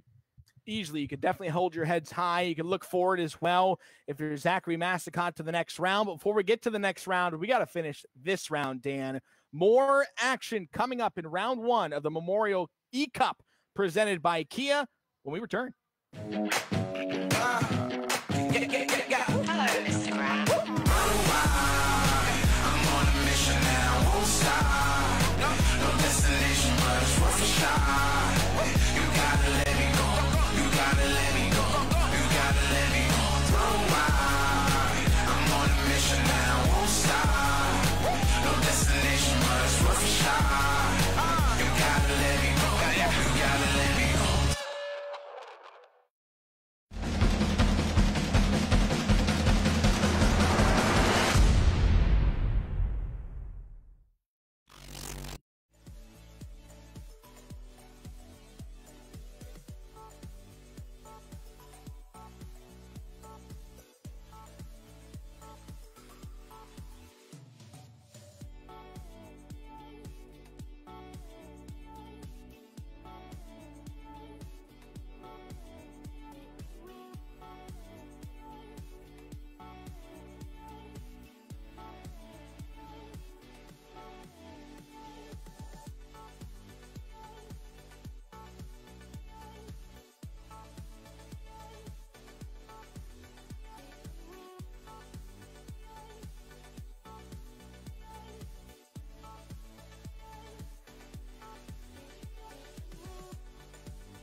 Hello, Instagram.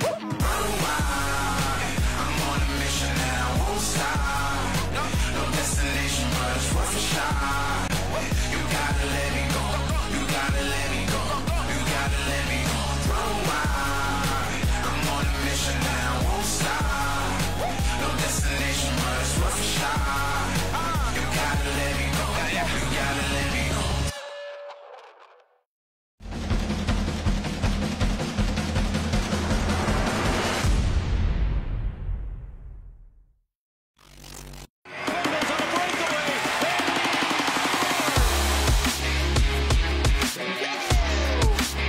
It's a breakaway.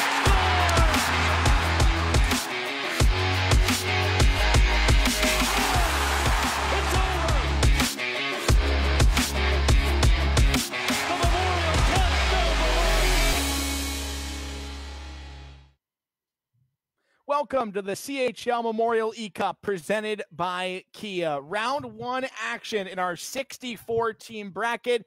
We're whittling things down, and today we have a treat. It's an OHL versus a QMJHL matchup here in the first round as we're going to pit the St. John Sea Dogs of the Quebec Major Junior League against the Owen Sound Attack of the Ontario League. That's coming up next, and what a fun ride it's been. Nick Merrick alongside Dan O'Connor, continuing our action here on Saturday. Dan, it's a busy slate of games, and we're just rolling right through the victories.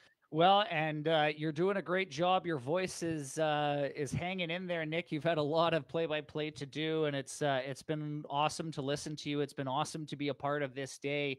Whether you're a fan in the Western Hockey League, the Ontario Hockey League, the Quebec Major Junior Hockey League, anywhere throughout the Canadian Hockey League, just a terrific event. And while we have a moment while we get ready for this game, shout out to the crew, the folks that are working feverishly behind the scenes to make this entire presentation go for you. If you're enjoying a minute of this, if you're enjoying hours of this, just know that there's a team working feverishly around the clock to bring this all to you. We appreciate you guys. We thank you guys. We recognize you guys. Thank you for all the hard work behind the scenes to help present the CHL Memorial E-Cup presented by Kia. Since we're playing virtually, a virtual tip of the cap to the guys at Vision and the CHL League, of course. Let's get right to the game action. Puck drop is now, and game number 26 of our slate underway as the opening faceoff taken to the offensive end by Owen Sound, and a takeaway by St. John in front of their goaltender. They'll work it D-to-D and back up the wing. No lane was there, so they cut it to center. Here come the Sea Dogs on the right wing side, trying to separate the players in the offensive zone, and back it goes to the wide circle for a one-timer back blue line. There was a lot of traffic to get that one through, and they found it all the way to the nets as it stopped a couple of times, and a giveaway in front. The goaltender opted to play. St. John makes them pay. 1-0 Sea Dogs here in period 1.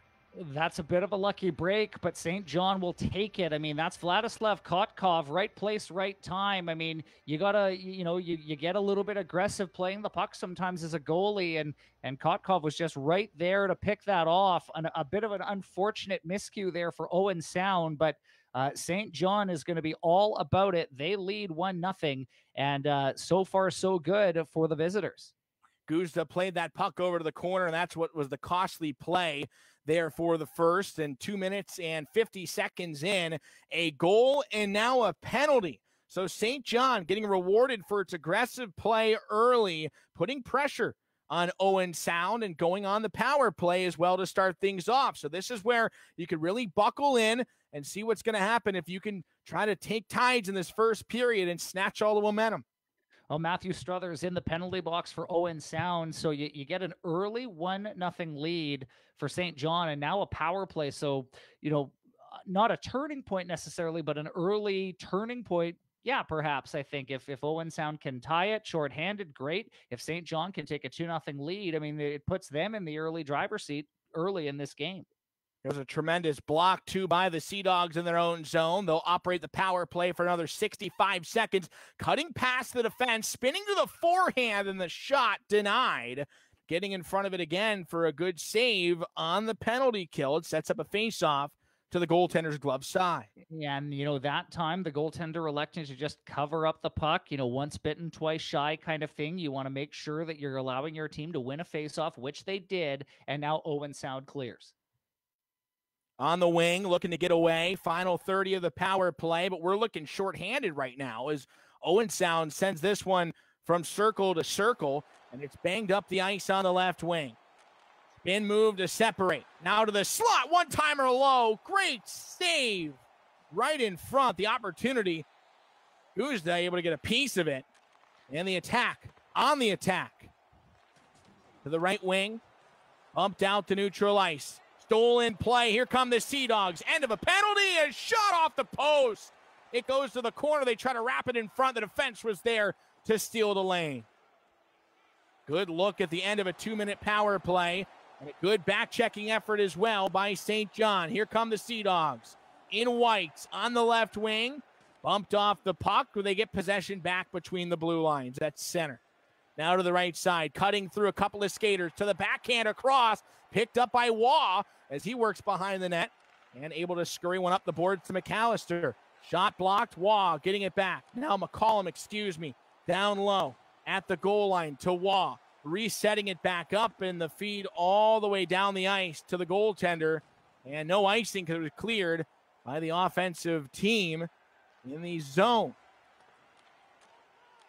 Trying to find some real estate through center ice. 1-0 the score. 9 to play in period one. Owen Sound working it through in the slot back blue line. The backhander deflected in to tie the game. What a find. Put a puck on net. And the deflection by the centerman beats the goaltender near side. Aiden Dudas having a Duda day. Well, that was really good puck movement by the Owen Sound attack. And, you know, you get the puck to the point, and great job by the defenseman just to kind of bait the defense a little bit. Some traffic in front of the St. John net. And there was Aiden Dudas right there to redirect it home. He's an impressive young player. Right place, right time for Dudas. Wilson took the shot from the point. Burrows the second assist. And we are all square, 1-1, midway through the first period. We love the tight hockey games, and right off the rip, exactly what we have in store, and a good shot generated too by Owen Sound to help get a little life back, but then St. John responds. Across the crease, one-timer to the top shelf, put that corner pocket, Cameron McDonald. And that was a wonderful job by Bizou to take it wide to the outside. That play doesn't happen unless, you know, that play is made along the left wing. That centering effort, and Johnny on the spot in front was McDonald to wire it in, but that was just impressive. That was just a quality move made to the outside, and right off the hop, St. John taking the 2-1 lead in this game as we continue to battle in the first period. Riley Bizou representing the Sea Dogs in the Memorial E-Cup.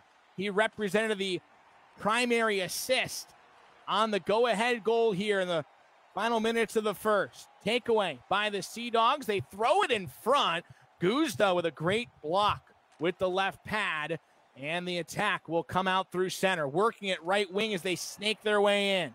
Over to the sideboards, down to the corner. Swung in front. One-timer was wide open. They just put it a little wide and trying to block the passing lane up the wing. Cycling it is St. John. Here's Rowe. Over to the right for Leonard. Taken away. Leonard gets it back, and he'll spin to protect over to the right side. And coming across center, draws a penalty. So an active power play, getting another chance here in the first period with a 2-1 lead. Pearson gets the gate, laying the lumber on the opponent just a little bit, maybe a bit of an excuse me call there, an excuse me trip from Caleb Pearson, but it's enough. And so now your late stages of this period, you're Owen Sound, you're down by 1 goal. We're not in must-kill territory yet, but it's the second time you're shorthanded. You need to come away with a penalty kill here. You cannot go into the dressing room down by more than 1. Guzda is able to put his mid on the puck to melt it. So the faceoff now goes to the right side. McDonald taking the draw for St. John. He'll win it.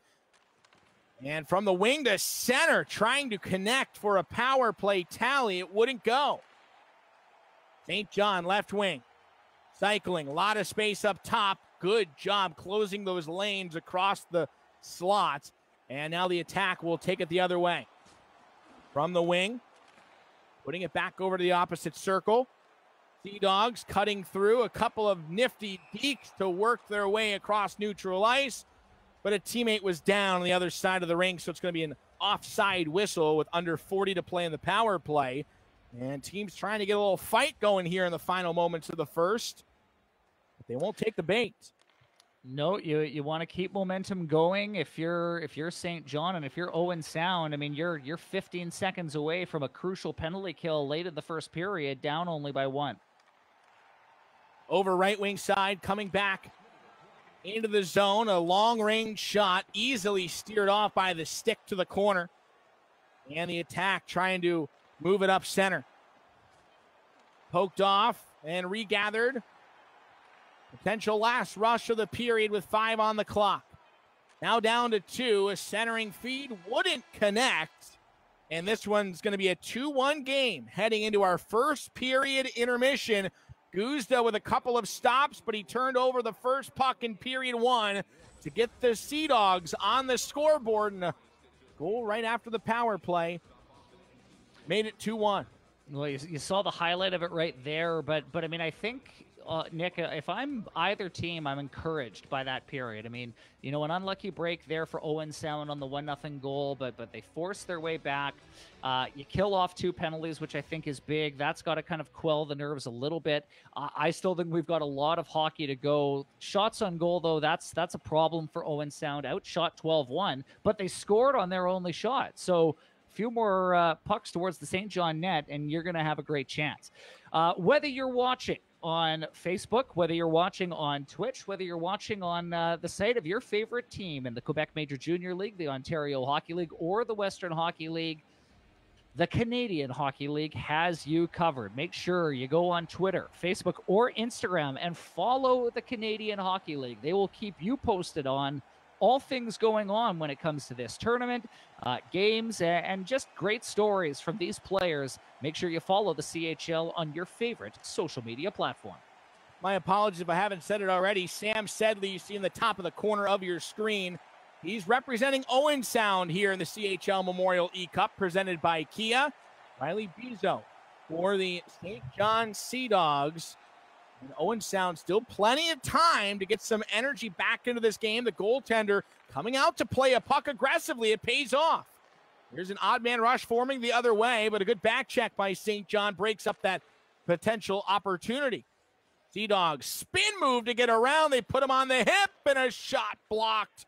Good move to gain entrance, and St. John trying the cycle, but a breakaway for Owen Sound. Here come the attack. In a diving poke check. User-controlled goalie to perfection, and a tremendous save to keep the Sea Dogs up 1. We got some fire wagon hockey going on to start this second period. What a job by the St. John goaltender to prevent that breakaway chance. Not many players will opt to control the goaltenders on breakaways, but sometimes when they do, it can pay off, and that was a veteran move for Riley Bizzo. And we'll melt the puck with under 13:30 to play in the second period. Still a 1-goal game, and exactly what Sam Sedley just did for Owen Sound is what you need to see moving forward. Get those chances, allow the defense to generate into offense. You are one shot away from getting this game back to a tie game at 2 apiece, as the St. John Sea Dogs will move it over to the right side.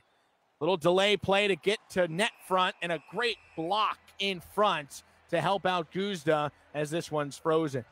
That solid save by Guzda there for Owen Sound. And back to your point, Nick, I love the start of this period for Owen Sound. I mean, they have certainly, I think, upped the aggressiveness a little bit, and they've had a couple of great chances to score, great chances to tie this game. It's hard to bet against them in the Ontario League. How about 10 straight seasons with 30-plus wins? Tremendous stuff from the attack. And they'll try to move it back on the right wing boards, but an offside whistle will halt the action. So we'll take a face-off back out of neutral ice.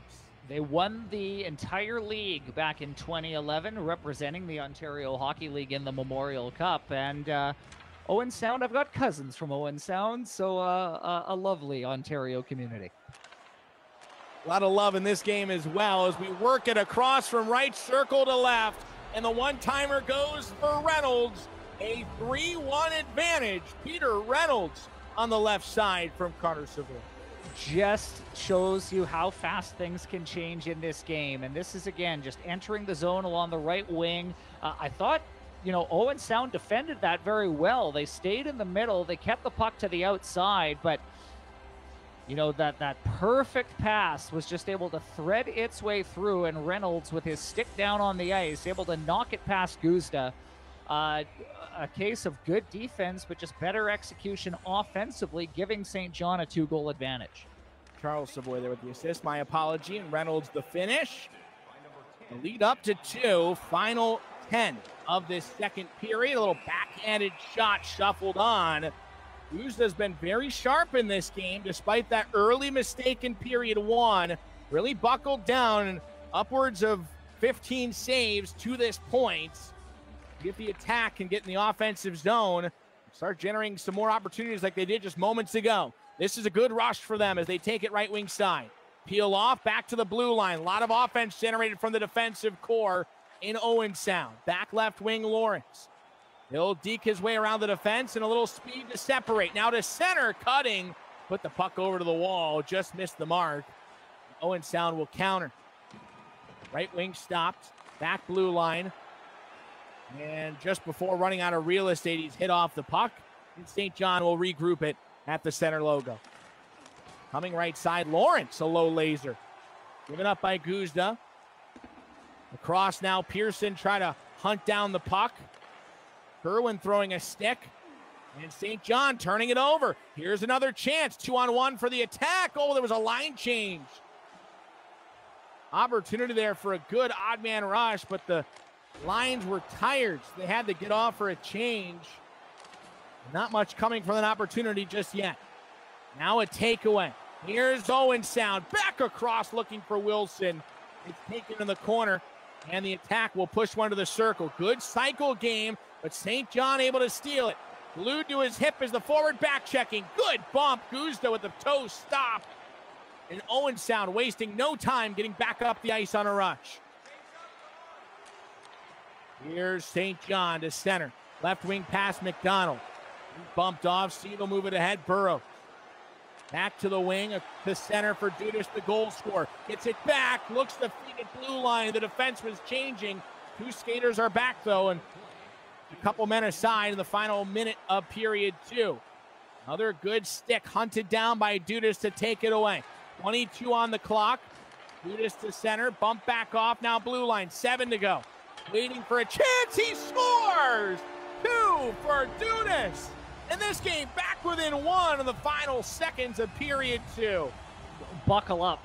They deserve this goal. And once again, it's Dudas, the second goal of the game for him. And, this is, shot through a crowd. You know that the time is winding down in the period, but you get enough traffic in front of the net, you stay with it. Owen Sound has been able to take advantage of their opportunities, and the momentum gained from this goal. Coaches will tell you all the time, goals in the first minute of the period or the last minute of the period, those are killers. And this puts Owen Sound back in the game, and this really ups the ante for the third period. I know St. John scored the early tally here in the second period, but Dan was alluding to it earlier. This was like a slow cooker. It was waiting. It was just sitting and marinating and almost ready to come. And then all of a sudden, Owen Sound striking with 5.3 on the clock to make it a 3-2 game. And we have a great stage set for the third. Shots on goal were coming there for the attack. Guzda buckled down. He gave up the 1, but this third period going to be a dandy. Well, thank you, everybody, for watching the Memorial E-Cup presented by Kia. If you haven't already, another friendly reminder, be sure that you enter for your chance to win daily prizes, or you have the chance of winning a grand prize of a $1,000 prepaid Visa gift card. Today's promo code QMJHL20. QMJHL20. You enter the contest at chl.ca/Memorial E-Cup. Bring on the third period. We got ourselves another doozy here from Owen Sound, Ontario. A lot of tight games in our final day of round 1 coverage of the CHL Memorial E-Cup. Dudas taking the draw for Owen Sound on a 2-goal performance, trying to help cap this one off. Sam Sedley controlling Owen Sound. He's taking on Riley Bezo, and there's an answer for Bezo across the crease, just holding on, and a backhanded beauty to find on the left side circle. Goes top shelf. Kotkov makes it 4-2. That's the second goal of the game for Kotkov. If you recall, he was the one in the first period who kind of pounced on the turnover from the goaltender, and that time he just wired it. And that's just clever passing, savvy passing. We mentioned the fact that, the late goal in period 2 might give Owen Sound a bit of momentum. Well, what a way to snare momentum back in your favor. If you're St. John, you score 61 seconds into the third period, and this is something that full credit to the Sea Dogs who were able to kind of dig their heels in and not allow Owen Sound to capitalize on all that momentum. Well, you mentioned a goal in the final minute, a goal in the first minute. How about 61 seconds into period 3 to increase the gap in the lead back to 2, but not a comfortable one. Owen Sound right there as they tried to cycle and neutralize. St. John back on the right side. We'll keep an eye too on Nolan Patino as this game gets moving along. Noah in net for St. John, not facing many shots. We'll see if he's able to stay mentally tough down the stretch. Guzda does, and he flashes the leather to deny a point-blank shot opportunity at center ice, and the attack go the other way. Rebound! Sneaks past the pad, but not past the goal line. St. John just avoids giving one back, and Owen Sound with possession. Working at blue line, down low, cutting across. There was the lane again. The attacker surging right now. They work it high. Now to the wall for Lyle. In tight. Pearson to center. Great play developed. A fantastic stop by Patino. And the Sea Dogs take it the other direction.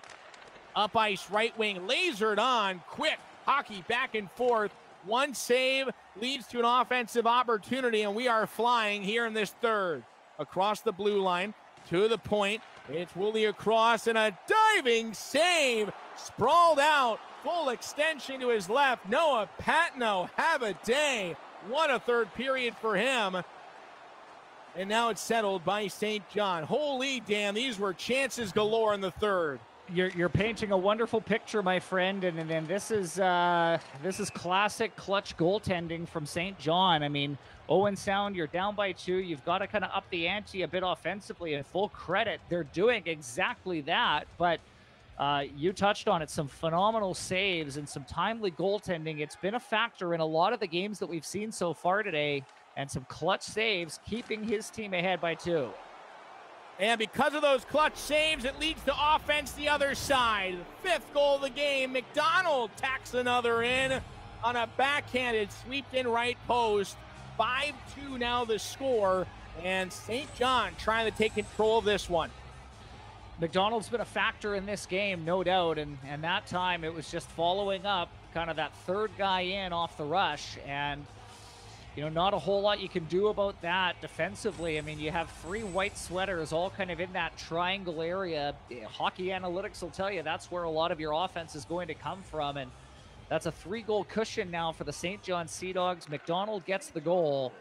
And so now an uphill battle, certainly for Owen Sound, but they're certainly not out of it yet. St. John, an expansion team in 2005. They already have a Memorial Cup championship under their belt in 2011. How about some Hall of Famers? There's 2 of them, but boy, are they good ones. Mike Thomas, Jonathan Huberdeau, both in the Sea Dogs Hall of Fame. Riley Bezo trying to go into the Hall of Fame if he could ride this to the next round and go on a championship run. Back in the defensive zone, flipped up on the right wing, and it's intercepted by Owen Sound. Good takeaway, and here come the Sea Dogs. Final 6 to go in regulation. A little forehand shot denied. Guzda stayed with him the whole way, and if it weren't for his play in net, this game could be getting out of reach a tad. But Owen Sound very much in this one thanks to a nearly 20-save performance from Guzda in net. Dudas over to the wing. Sending it back across Robertson up to Popov. He'll spin at the point for Dudas, looking for open real estate. He found it, and the shot just missiles wide. On the right wing now. Here we come for the Sea Dogs. Give him back over to Robertson. Popov will start the attack as he goes to the benches. A good cut to center. 2-on-1 forming. Coming across, and a backhander stopped and given over to the corner. 3 minutes to play. That would have been a huge goal for Owen Sound. And now out for Dudas to the wing. Rink wide pass connects. Wobbles in front of the skaters. And given back over to St. John. Now across as we go to center ice. Taking it through 2-on-0. One-timer comes. Guzda there to answer the task. Final minute of play in this round 1 action between Riley Bezo and Sam Sedley in the CHL Memorial E-Cup presented by Kia. Takeaway for the Sea Dogs. Given back over to the wing. Owen Sound. Across. It rings the iron. What a shot, but inches off from getting to the third of the game. Now for the Sea Dogs to the glove of Guzda, and he'll hear the whistle to give his team a quick break. Yeah, that's close. I mean, it's amazing how a save or a goalpost can be all the difference. And I give full credit to Owen Sound. They are not going quietly into the afternoon. No way. And we got ourselves a late scrap by the looks of it. Ding, ding. We'll have a final tilt in the final minutes. Reynolds and Pera trying to size each other up. We'll go with an uppercut that connects, and then a couple of misses by both sides, swinging aggressively, and this one connects on the chin twice. Now it's Owen Sound coming back with a few rights, but Reynolds has the final say, and St. John taking out the competitor in the fight in the final 40 seconds.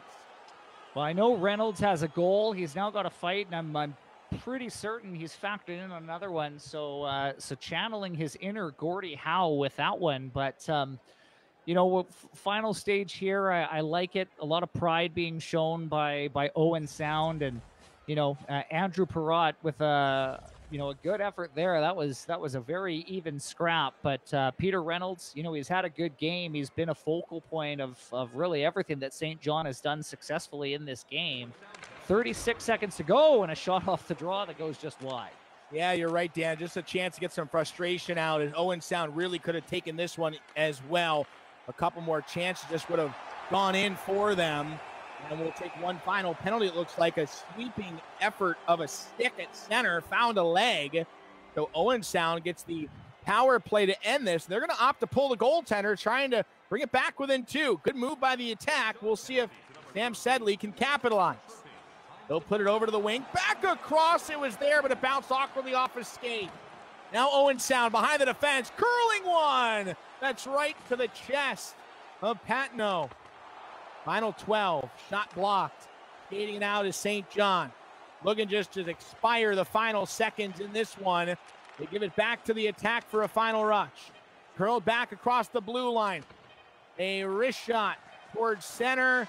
Couldn't find the teammate in time, and that'll do it. A 5-2 victory in round one of the CHL Memorial E-Cup for the St. John Sea Dogs, represented by Riley Bezo of Mansfield, Massachusetts.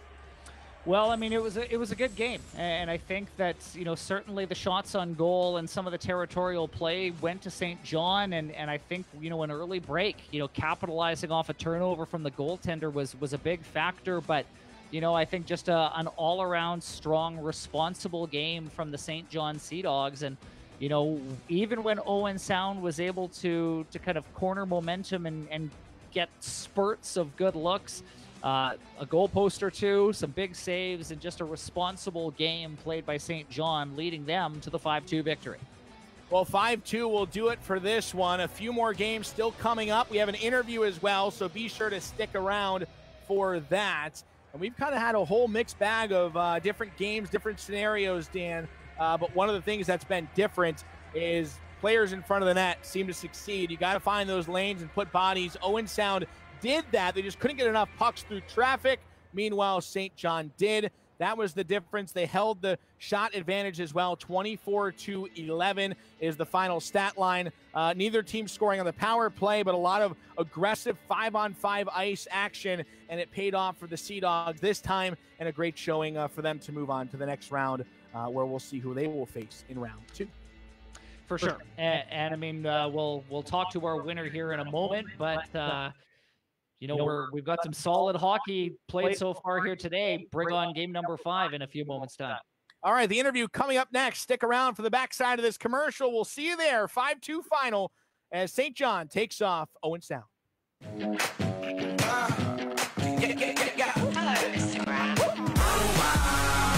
I'm on a mission and I won't stop. No destination, but it's worth a shot. You gotta let me go. You gotta let me go. You gotta let me go. I'm on a mission and I won't stop. No destination, but it's worth a shot. You gotta let me go. You gotta let me go.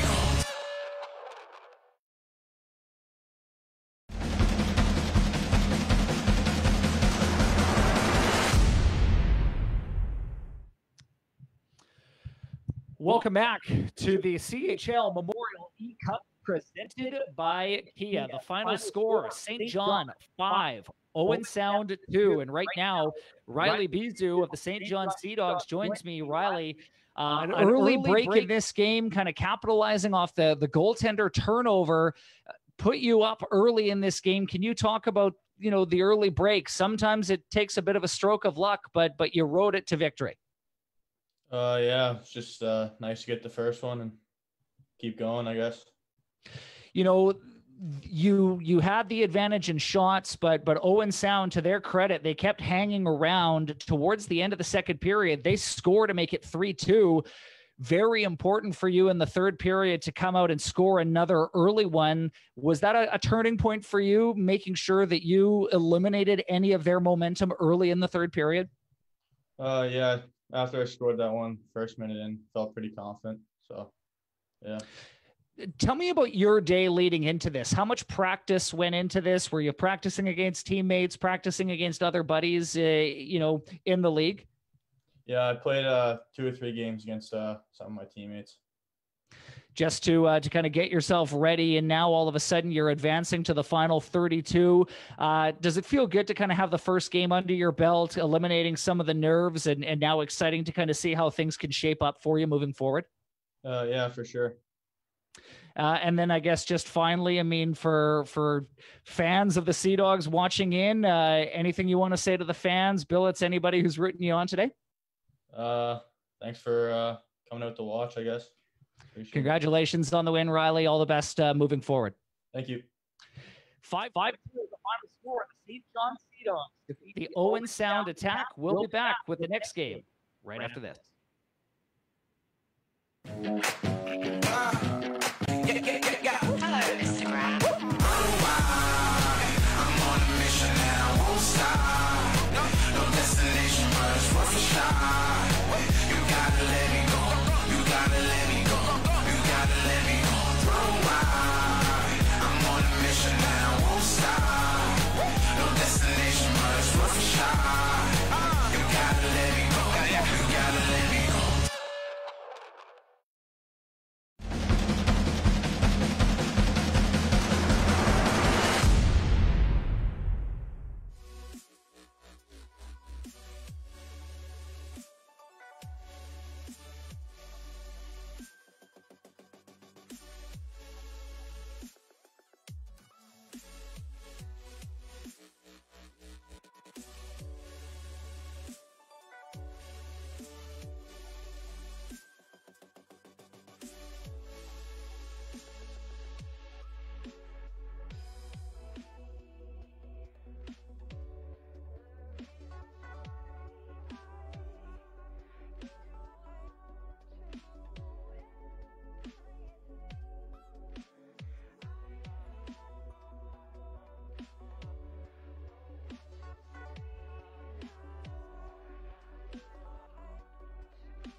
Hello,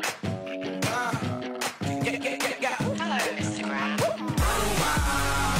I'm on a mission and I won't stop. No destination, but it's worth a shot. You gotta let me go.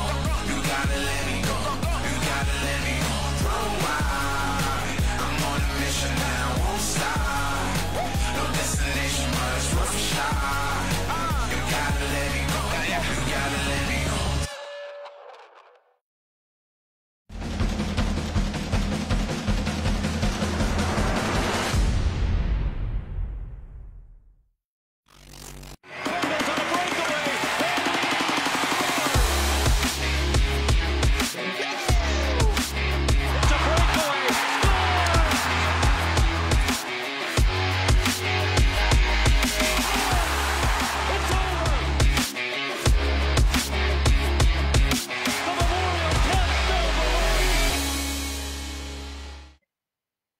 Welcome into our round one matchup of the CHL Memorial E-Cup presented by Kia. I'm Nick Merrick. He's Dan O'Connor.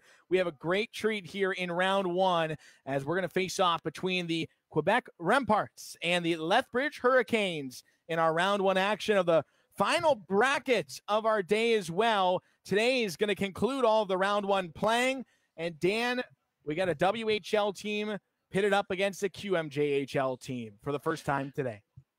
Dylan Sheaves for the Quebec Remparts will go up against Justin Hall of the Lethbridge Hurricanes, the first Western Hockey League team of the day.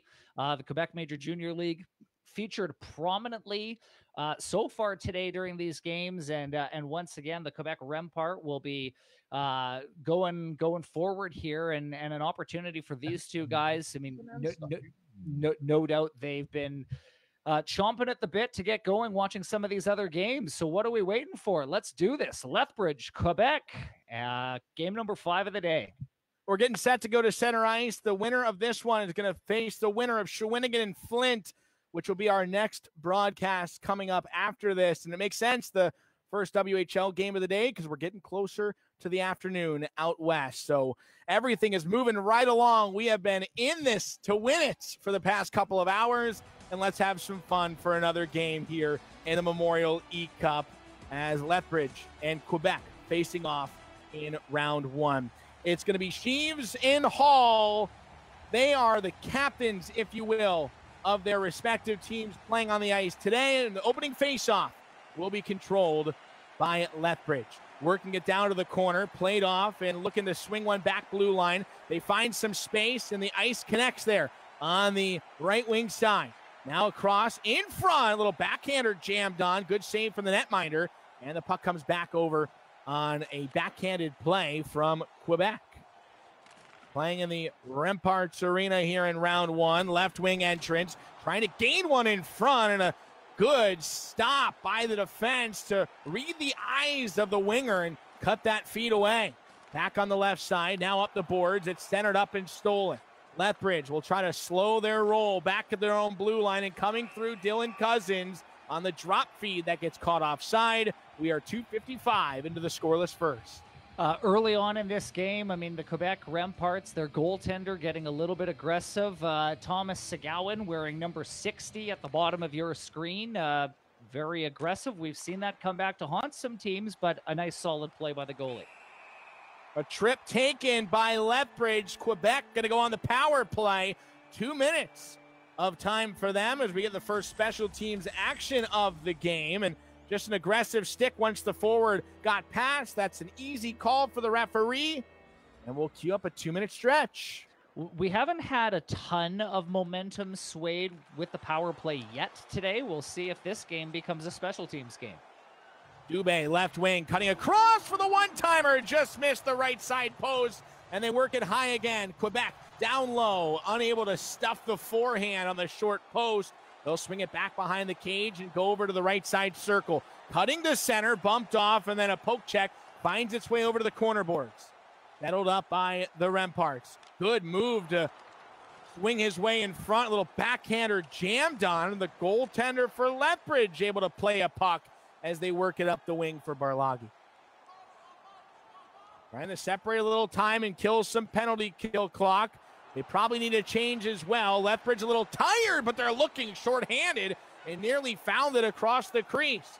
Remparts back on the wing, had it taken away. And now drawing a trip is Lethbridge. So good offensive pressure. A man down. Keeps it 4-on-4 hockey for just a second. So, Dan, we're going to have a power play for the Hurricanes. Pretty much a full power play, and they win the draw. Let's see if they can get set up. Trying to in the corners. They spin back to the top of the circle. A one-man show put on as there was some room through center ice, but it found nobody. Now a backhanded sweeping stick goes right to the chest and denied by Quebec. It's Segawa, the goaltender, square to the shot. No rebound with the crowd in front of him, and we'll see what happens here on the face-off control by Lethbridge.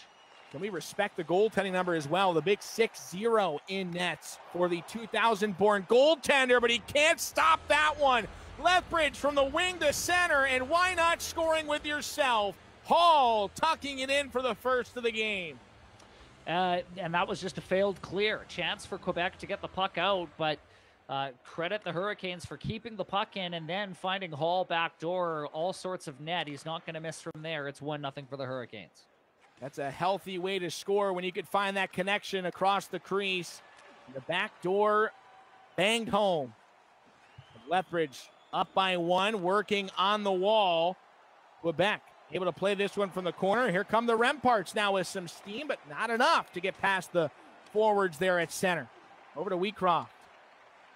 Trying to drag his way through, he will. Going wide, driving behind the net, looking for an option. It was back across the crease, but too many bodies in front.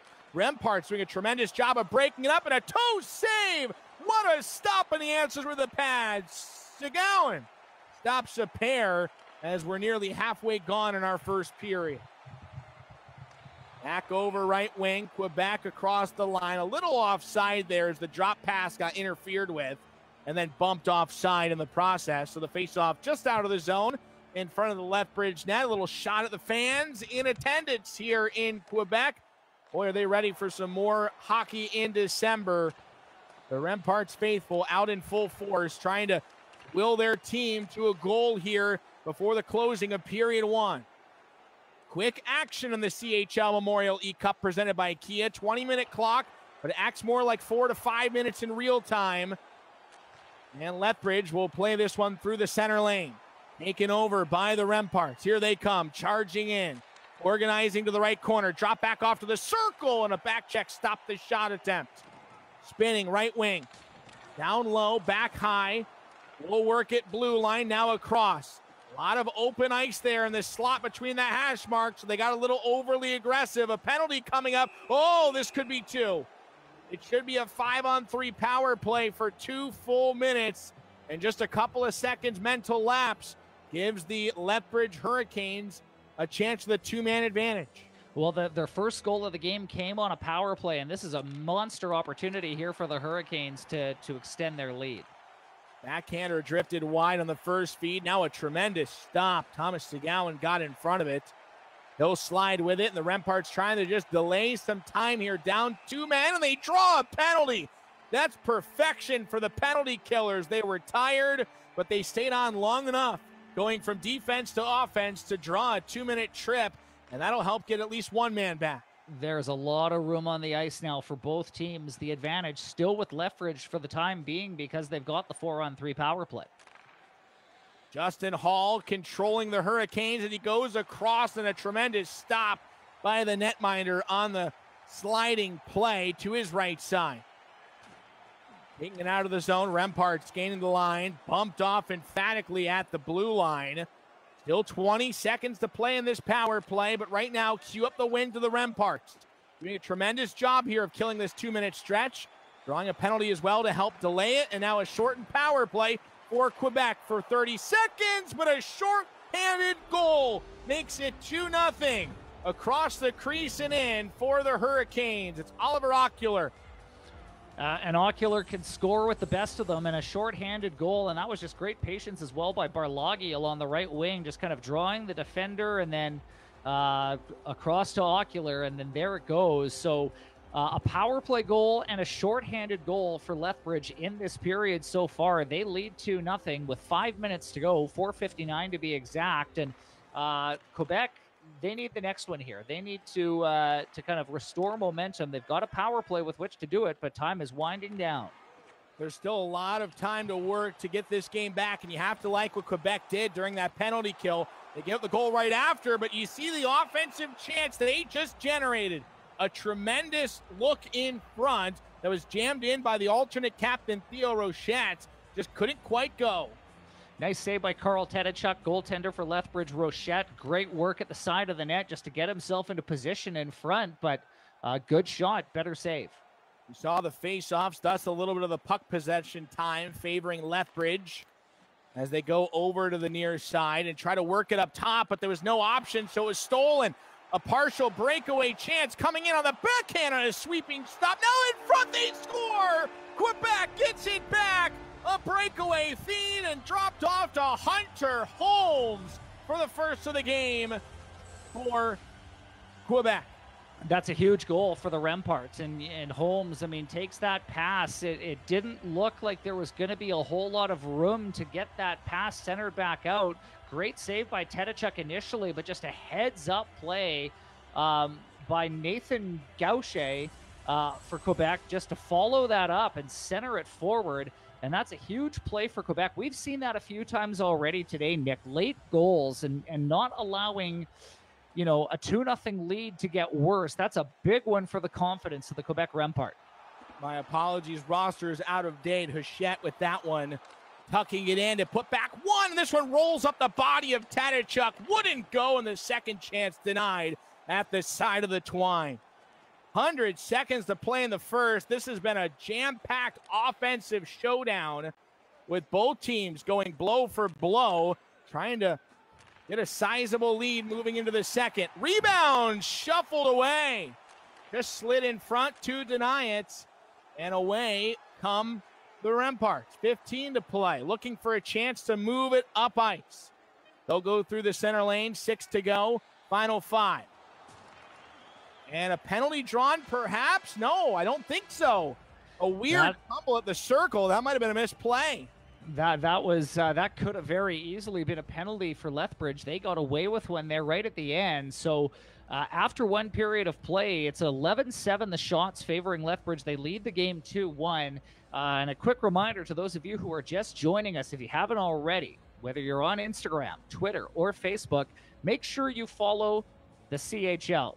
They will have all sorts of information for you about this tournament, about prizes, and about all of the great things happening right now in the Canadian Hockey League as we all work together to make the 2020-21 seasons a success. For period 2, the golden stylings of Nick Merritt. A 1-goal differential as we start the second frame. Face-off won by Quebec. Over to the right side, looking for a centering lane. They'll find it. Cutting through to the right circle and spinning away. A lot of traffic in front of the goaltender. They'll blast it on. A good block with a shin pad by Wheatcroft. Out it comes and scooped up by the defender. He'll shake free of the forward, putting on some pressure. Now moving it right wing. Back in front and around to the backhand. Unable to get the puck across. A good save by Lethbridge, and they'll scurry it out. Offside whistle will halt play. 2:04 into period 2. That's a good start to the second period for Quebec. I mean, that goal in the later stages of period 1, all of a sudden you shake away some of the nerves. You kind of learn your opponent a little bit. You kind of figure out where the open ice is, and a decent start for the home side. Jeeves from Tilbury, Ontario, playing for Quebec. He's in his 3rd season with the Remparts. Already has 3 points in 8 games this year. Justin Hall awaiting the start of the WHL season. He's controlling the Lethbridge Hurricanes, his team. Puck on the wing is spun off, and hit generates a takeaway. Up the ice to the backhand. Great persistence to keep on the play and back check aggressively and strip one. Now up the ice on the right wing. Wedged off with the board. Lethbridge will use the wall to bicycle the puck all the way around, and this one's dumped down ice, and it will go, in fact, for an icing with under 15 here in the second period. A 2-1 score. That was a great defensive play by the Quebec Remparts. It was Sevenin, who wears number 6, chasing the Lethbridge player down, able to pick his pocket before he's able to make a move. It's so difficult sometimes to defend breakaways, but no quit in the Remparts defensively prevents a great scoring chance. Taken away by Lethbridge, a cross and a toe stop to perfection by Quebec. Looking to reset now. Here's Justin Hall of the Hurricanes. Remparts will take control on their defensive side. Now moving it through the zones. Angle to the right side. Diagonally, here we come. On the backhand, a diving block with an outreach stick. And now it's ahead to Boyko. Lethbridge moving. She's trying to deny. On the backhander, stopped again. Now it's Lethbridge cutting in front. Can they get it through? No, they can't. It's pinballed aside. And away come the Remparts. Lots of time still to go. A 1-goal hockey game. Approaching the midway point of regulation time. Hurricanes in their defensive side. It swung to Cotton. Now back in the own zone, allowing for a change. 10 minutes on the clock. The forwards will switch. Here comes the breakout for Lethbridge. Didn't like the option. Couple of Remparts in the way. Now it's up ice to Polico. Poked off. And spinning on the sideboard. Pressure put on to the corner. Stringer back up top. Looking for a play in front. And denied twice. 2 tremendous saves and already making a case for the star of the game, Thomas Seguin. Well, remember those. I mean, if Quebec can come back and tie this game, Seguin has made a number of important saves. Those 2 in particular, we'll see if they are a factor if Quebec can tie this thing later on in this period. Over to the right defenseman, trying to take it across the lines. Instead, it's stolen before he can gain the offensive zone. Through neutral ice on a backhand. It bumps away off the boards. Goes behind the goaltender, Seguin. And back to the goal scorer now on the right side. Ahead with speed. Trying to cut through the defense. 2-on-2 the other way. And back behind the net. Will organize it. Looking for a lane to feed it back to the blue line. It never quite opened up in time with all the sticks in his way. And Lethbridge trying to slow the pace up a bit now as well. Definitely a puck possession controlled affair. A 2-1 contest. Final 5 minutes here of period 2. And just a missed assignment trying to deposit one back to the blue line. They'll have to force a recoil in their own zone. Center ice and across. Here we come. Cousins looking for an option at center. Good diving block in front by the defenseman to drop down and deny the lane. Nicholas Savoy takes away the shooting lane, and it paid off. I think if you're happy with this game, if you're both teams. I mean, obviously, if you're Lethbridge, you're happy you're on top. If you're Quebec, you're one shot away, and you're getting great goaltending. And you also haven't really had a long power play. They're going to try to tuck one in. They will. Off the pads and jammed home. This game tied at 2. That's exactly the kind of patience that we were talking about, and that's Marhala. Along the right wing, taking that feed and then just making a slick little move. We knew that if Quebec could kind of hang around, we'd mentioned those 2 saves earlier in the period from Seguin. The rebound came right out in front. This is a 2-2 game and a nail-biter brewing right now between the Quebec Remparts and the Lethbridge Hurricanes. A textbook pass off the pad shot by Dubé. Little contact there with the goaltender following the shot, but there might have been a defenseman that pushed him into it as well, and the finish on the left side, an easy one to make it a tie hockey game. Under 3 minutes to go in the second period, and Quebec's got to like where they're at right now with a little offensive momentum. Well, and be careful here in the final minutes of the period. You don't want to, allow a late goal. You got to be careful. You want to be smart. You don't want to take a penalty. We'll see how open these guys are. A lot of nice puck movement there, but ultimately denied. Here comes Lethbridge to the right side on the wing, back behind the net, and they'll spin to protect. Looking for some separation in the corner boards. Now to the point. Here we are in the slot. Forced back to the wing, now center. And a one-timer down low denied. McGowan with another tremendous save in the final minutes. Keeping this one tied. No shot will get on net before the horn to signal the end of 40 minutes. This might be one of the top goaltending performances so far today. I mean, another example going to his left, diving to get his body on the puck. A 2-2 game going into the third period. This makes for some really exciting hockey. I'm sure the fan bases of both the Quebec Remparts and the Lethbridge Hurricanes on pins and needles right now waiting for this third period. So, while we have a moment, thank you for watching the Memorial E-Cup presented by Kia.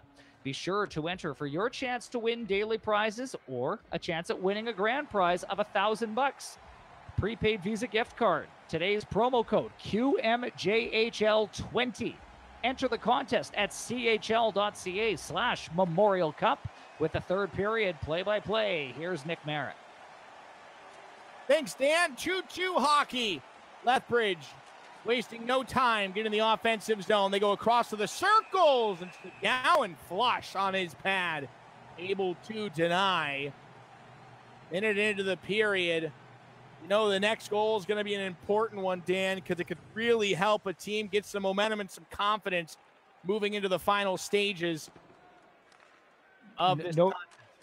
No question. And it's Lethbridge winning more of the faceoffs and a bit more of the zone time, but Quebec, they've been, able to tread water in this one. They've gotten saves when they've needed it. Hurricanes trying to get a lane to open up as they get some separation of the defensive zone. A good stick. Rips it away. Here comes Dubé. Pierre Dubé up the left wing. Heels off. Looks for an option. Comes to center. Had some daylight in the top corner. Just missed it. Now on the left wing. Lethbridge on the counter. In front. Scores. 3-2 Lethbridge. They found a 2-on-1. And they put it home to go up by one. Justin Hall with his second. And that right there was just Hall going to the front of the net, keeping his stick down on the ice, and a clever pass, finding him off that rush. Not a whole lot the goalie can do there, and that's just phenomenal vision by Cousins to find Hall down the right wing. And, similar to the first goal that came courtesy of the Lethbridge Hurricanes with a 3-2 lead, can they hang on? Still plenty of time for this one to go either way. Justin Hall hoping to take the Lethbridge Hurricanes to the second round. But it's not going to be an easy task because Dylan Sheaves is trying to say, no thanks. Let's put Quebec into the round of 32. Approaching 15 minutes in our third period. High slot shot blocked off the back. And a spin around effort over to the wing board will work it back point. From the blue line to the crease and stolen away. Remparts make a smart play to avoid a couple of players of Lethbridge. Now up almost onto the center stick. And it was grabbed off by the Hurricanes. Boyko back to Barlagi. Coming across to the face-off circle and bumped away. Now left wing, a little deke to center. Trying to separate himself. He will. Now back in front. What a save. Tedachuk at the doorstep. Robbery closed the door. Keeps it a 3-2 lead for the Hurricanes. Remember that save if you're a fan of the Lethbridge Hurricanes. Tedachuk hasn't been tested nearly to the degree as the guy on the other side, Seguin, but that was a massive save to keep the Hurricanes ahead by a goal. Canadian Hockey League putting out the highlights from all these games as well after the conclusion of the days. So he posted for that as well. If you missed any of the action, you can watch all the replays later on. Puck taken over by Quebec on the left side. Gaining entrance to the zone. And curling free of Lethbridge. Quebec at the blue line. Navigates it over, and a good block by the Hurricanes. A lot of high movement now for the Remparts. So they get the shot towards net, but it deflects away to the corner. Good patience to get around. Here's Quebec in front. That puck never developed, but nearly so on the left side post to try to tie this game. If you're Quebec right now, you're loving this. You're feeling the momentum. You've got a few phenomenal opportunities. Keep the pedal down. If you're the team in red, you're coming close. You're on the verge of potentially tying this game. Definitely the style, the speed, and the pace that Quebec wants right now. Late stage of this third, but can they get enough to score the equalizer? 7 minutes to find out here in the CHL Memorial E-Cup presented by Kia. Over to the right wing, we'll get some speed. It's bumped off, and Lethbridge retakes charge. Hurricanes to the right side. Hall looking to swing one from the boards back to the blue line. At the point, Combites able to get it away. Head back to him. Combites on net. And a smothered puck with a little over 5 to go. Quebec doing its part in the defensive zone and laying the body as well, trying to up the physicality and get any momentum they can to swing their way. It looks like there was an injured player there. Back down the tunnel to get some medical attention. So now, obviously, if you're Quebec, you want to try and win this draw. You want to try and tilt the ice a little bit back into Lethbridge's favor. They do that. They win it. And now can they generate some offense? Maybe time to pull the goalie sooner than later. Across the line, Lethbridge. Hurricanes had it taken away. Remparts to center. Room to operate now through neutral ice. They go to the bench boards. On the half wall, cutting off from the forehand to the backhand and stopped. Tedachuk stayed on the post, able to deny. Hall and the Hurricanes the other way. Lane denied. Sheaves to center. Here come the Remparts. They'll gather it to the circle, needing to find a trailer, but they were in the midst of a change, so nothing developed. Approaching the final 2 minutes. 3-2 hockey, a nail-biting finish here. Can we force overtime for the first time in today's slate? Quebec Remparts dropping back with a 2-on-1. Pressure across. That was the save of the game. Wow. Force Seguin to keep it within one. Blue line effort stolen in the high slot. Final minute. Here we go. Pressure time. Can they get it? Deflected away. Lethbridge now to the right wing boards. They'll peel it to center ice, and they find Cousins. Good stick by the defenseman. 40 to go. Over from the corner, up ice. Here comes Quebec. Peeling off, they found the center lane. All the way into the end boards, wrapping it around in front. Couldn't get the shot off. A good defensive stick came around the post. And here's Lethbridge back out to center. Trying to hold on to the puck in the final 20 seconds. Working it back to center ice. The wing feed wasn't there, and it was stolen. 15 to play. Left side. Remparts drop it off from the point. Coming in. A shot. He scores! 9.7 to go. Nicholas Savoy tying it up at 3. You just had a feeling, didn't you, with the saves made by Seguin at one end, and then all the Remparts needed was an opportunity at the other. And Savoy keeps the puck in at the point, not only made a move to get past the first defender, but then another one, and then just a low shot through the legs of Carl Tedachuk. Yeah, overtime beckons here in Quebec. 9.7 seconds to go in the third period. A 3-3 game. Outstanding. This is what the Memorial E-Cup is all about. 3 seconds to go. Can we get one more shot? It's stolen. We will not. To overtime we go. A free 5 minutes of hockey in store.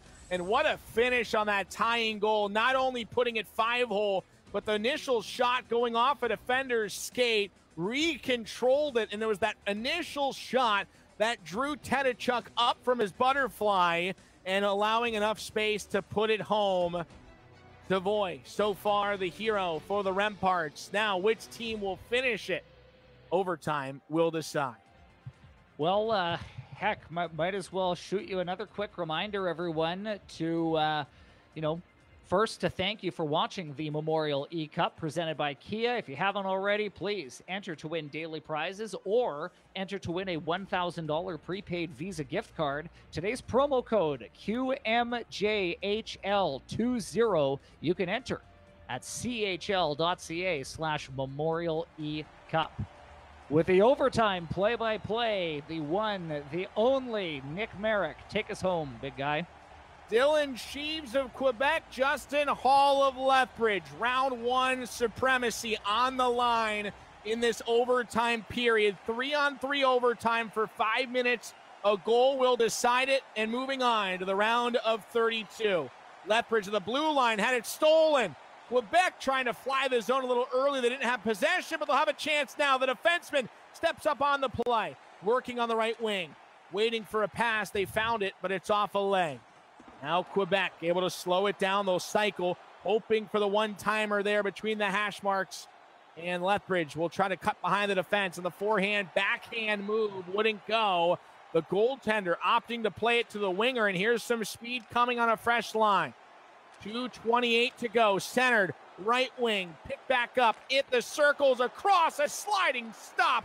Tenachuk with a beauty there in overtime. Will this generate a breakaway? It very well could. Lethbridge in, scores! The overtime winner. Lethbridge wins this one in overtime, 4-3 on a great breakout of their own zone. And the Hurricanes do enough today to hold on and edge off the Quebec Remparts. Dylan Cousins, we've seen him do that a ton in his junior hockey career. And I mean, you've just got a speed, and when it's 3-on-3, you've got the open ice and a breakaway where he makes no mistake. A top pick of the Buffalo Sabres, and the Lethbridge Hurricanes win the game 4-3. They outshoot the Quebec Remparts 24-15. And it's a Dylan Cousins marker in overtime, giving the Hurricanes a dramatic victory in the fifth game today of the CHL Memorial E-Cup presented by Kia. We'll take a quick break. Coming back, we'll chat with the victor right after this. Hello, Instagram. I'm on a mission and I won't stop. No destination, but it's worth a shot. You gotta let me go. You gotta let me go.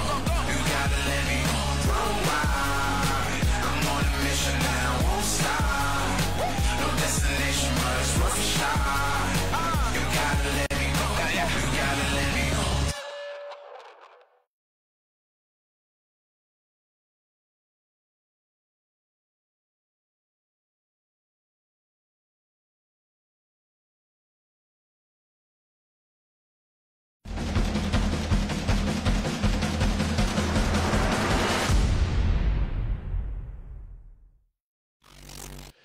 Welcome back to our coverage of the CHL Memorial E-Cup presented by Kia. And what a thrilling game we just finished. The Lethbridge Hurricanes earning a 4-3 victory over the Quebec Remparts. And we've got Justin Hall joining us now. He was at the control of the Lethbridge Hurricanes. Justin, that was a nail-biter. Let's talk about the very end. Quebec, they score with 9 seconds to go in the game. They had momentum going into overtime, but what did you tell the troops to kind of calm them down before overtime started? You know, I just told them we had control most of the game. It's a disappointing goal. You know, I'd like to see Carl make that save. But we came out in overtime, played well, and got the goal from our leader there. I mean, it was a game, you controlled possession, you outshot the Remparts, but I mean, we've seen it a lot already today. Leads are not necessarily safe. I mean, in this kind of game, it felt like both of you were really trying to focus on puck possession. There weren't a lot of gaping mistakes. I mean, can you talk a little bit about your overall strategy coming into this game? Yeah, I like to play a pretty conservative D zone, not give up those high quality chances, kind of collapse D zone. It just prevents the backdoor plays and stuff like that. And, you know, I'm looking for that on the offensive end, you know, backdoor plays whenever I can. Those got a high percentage chance of working. So, yeah. Are the nerves gone now, Justin, as you kind of look forward now to your next game, or do you kind of know what to expect now? Are you excited for the round of 32? Yeah, I think so. I'm for sure excited. You know, I was a bit nervous coming in, didn't know what to expect, didn't know how good Dylan would have been, but, you know, it was a fun game and I'm really excited for the next one. Well, the fans of the Lethbridge Hurricanes are pumped, and I'm sure you are too, Justin. Congratulations on a thrilling overtime victory for the Lethbridge Hurricanes, and best of luck in the round of 32. Yeah, thank you. Justin Hall from the Lethbridge Hurricanes, a 4-3 win over the Quebec Remparts. We are halfway through the string of games today for the CHL Memorial E-Cup presented by Kia. We'll take a short break. We're back with game number 6. Stay with us. Yeah.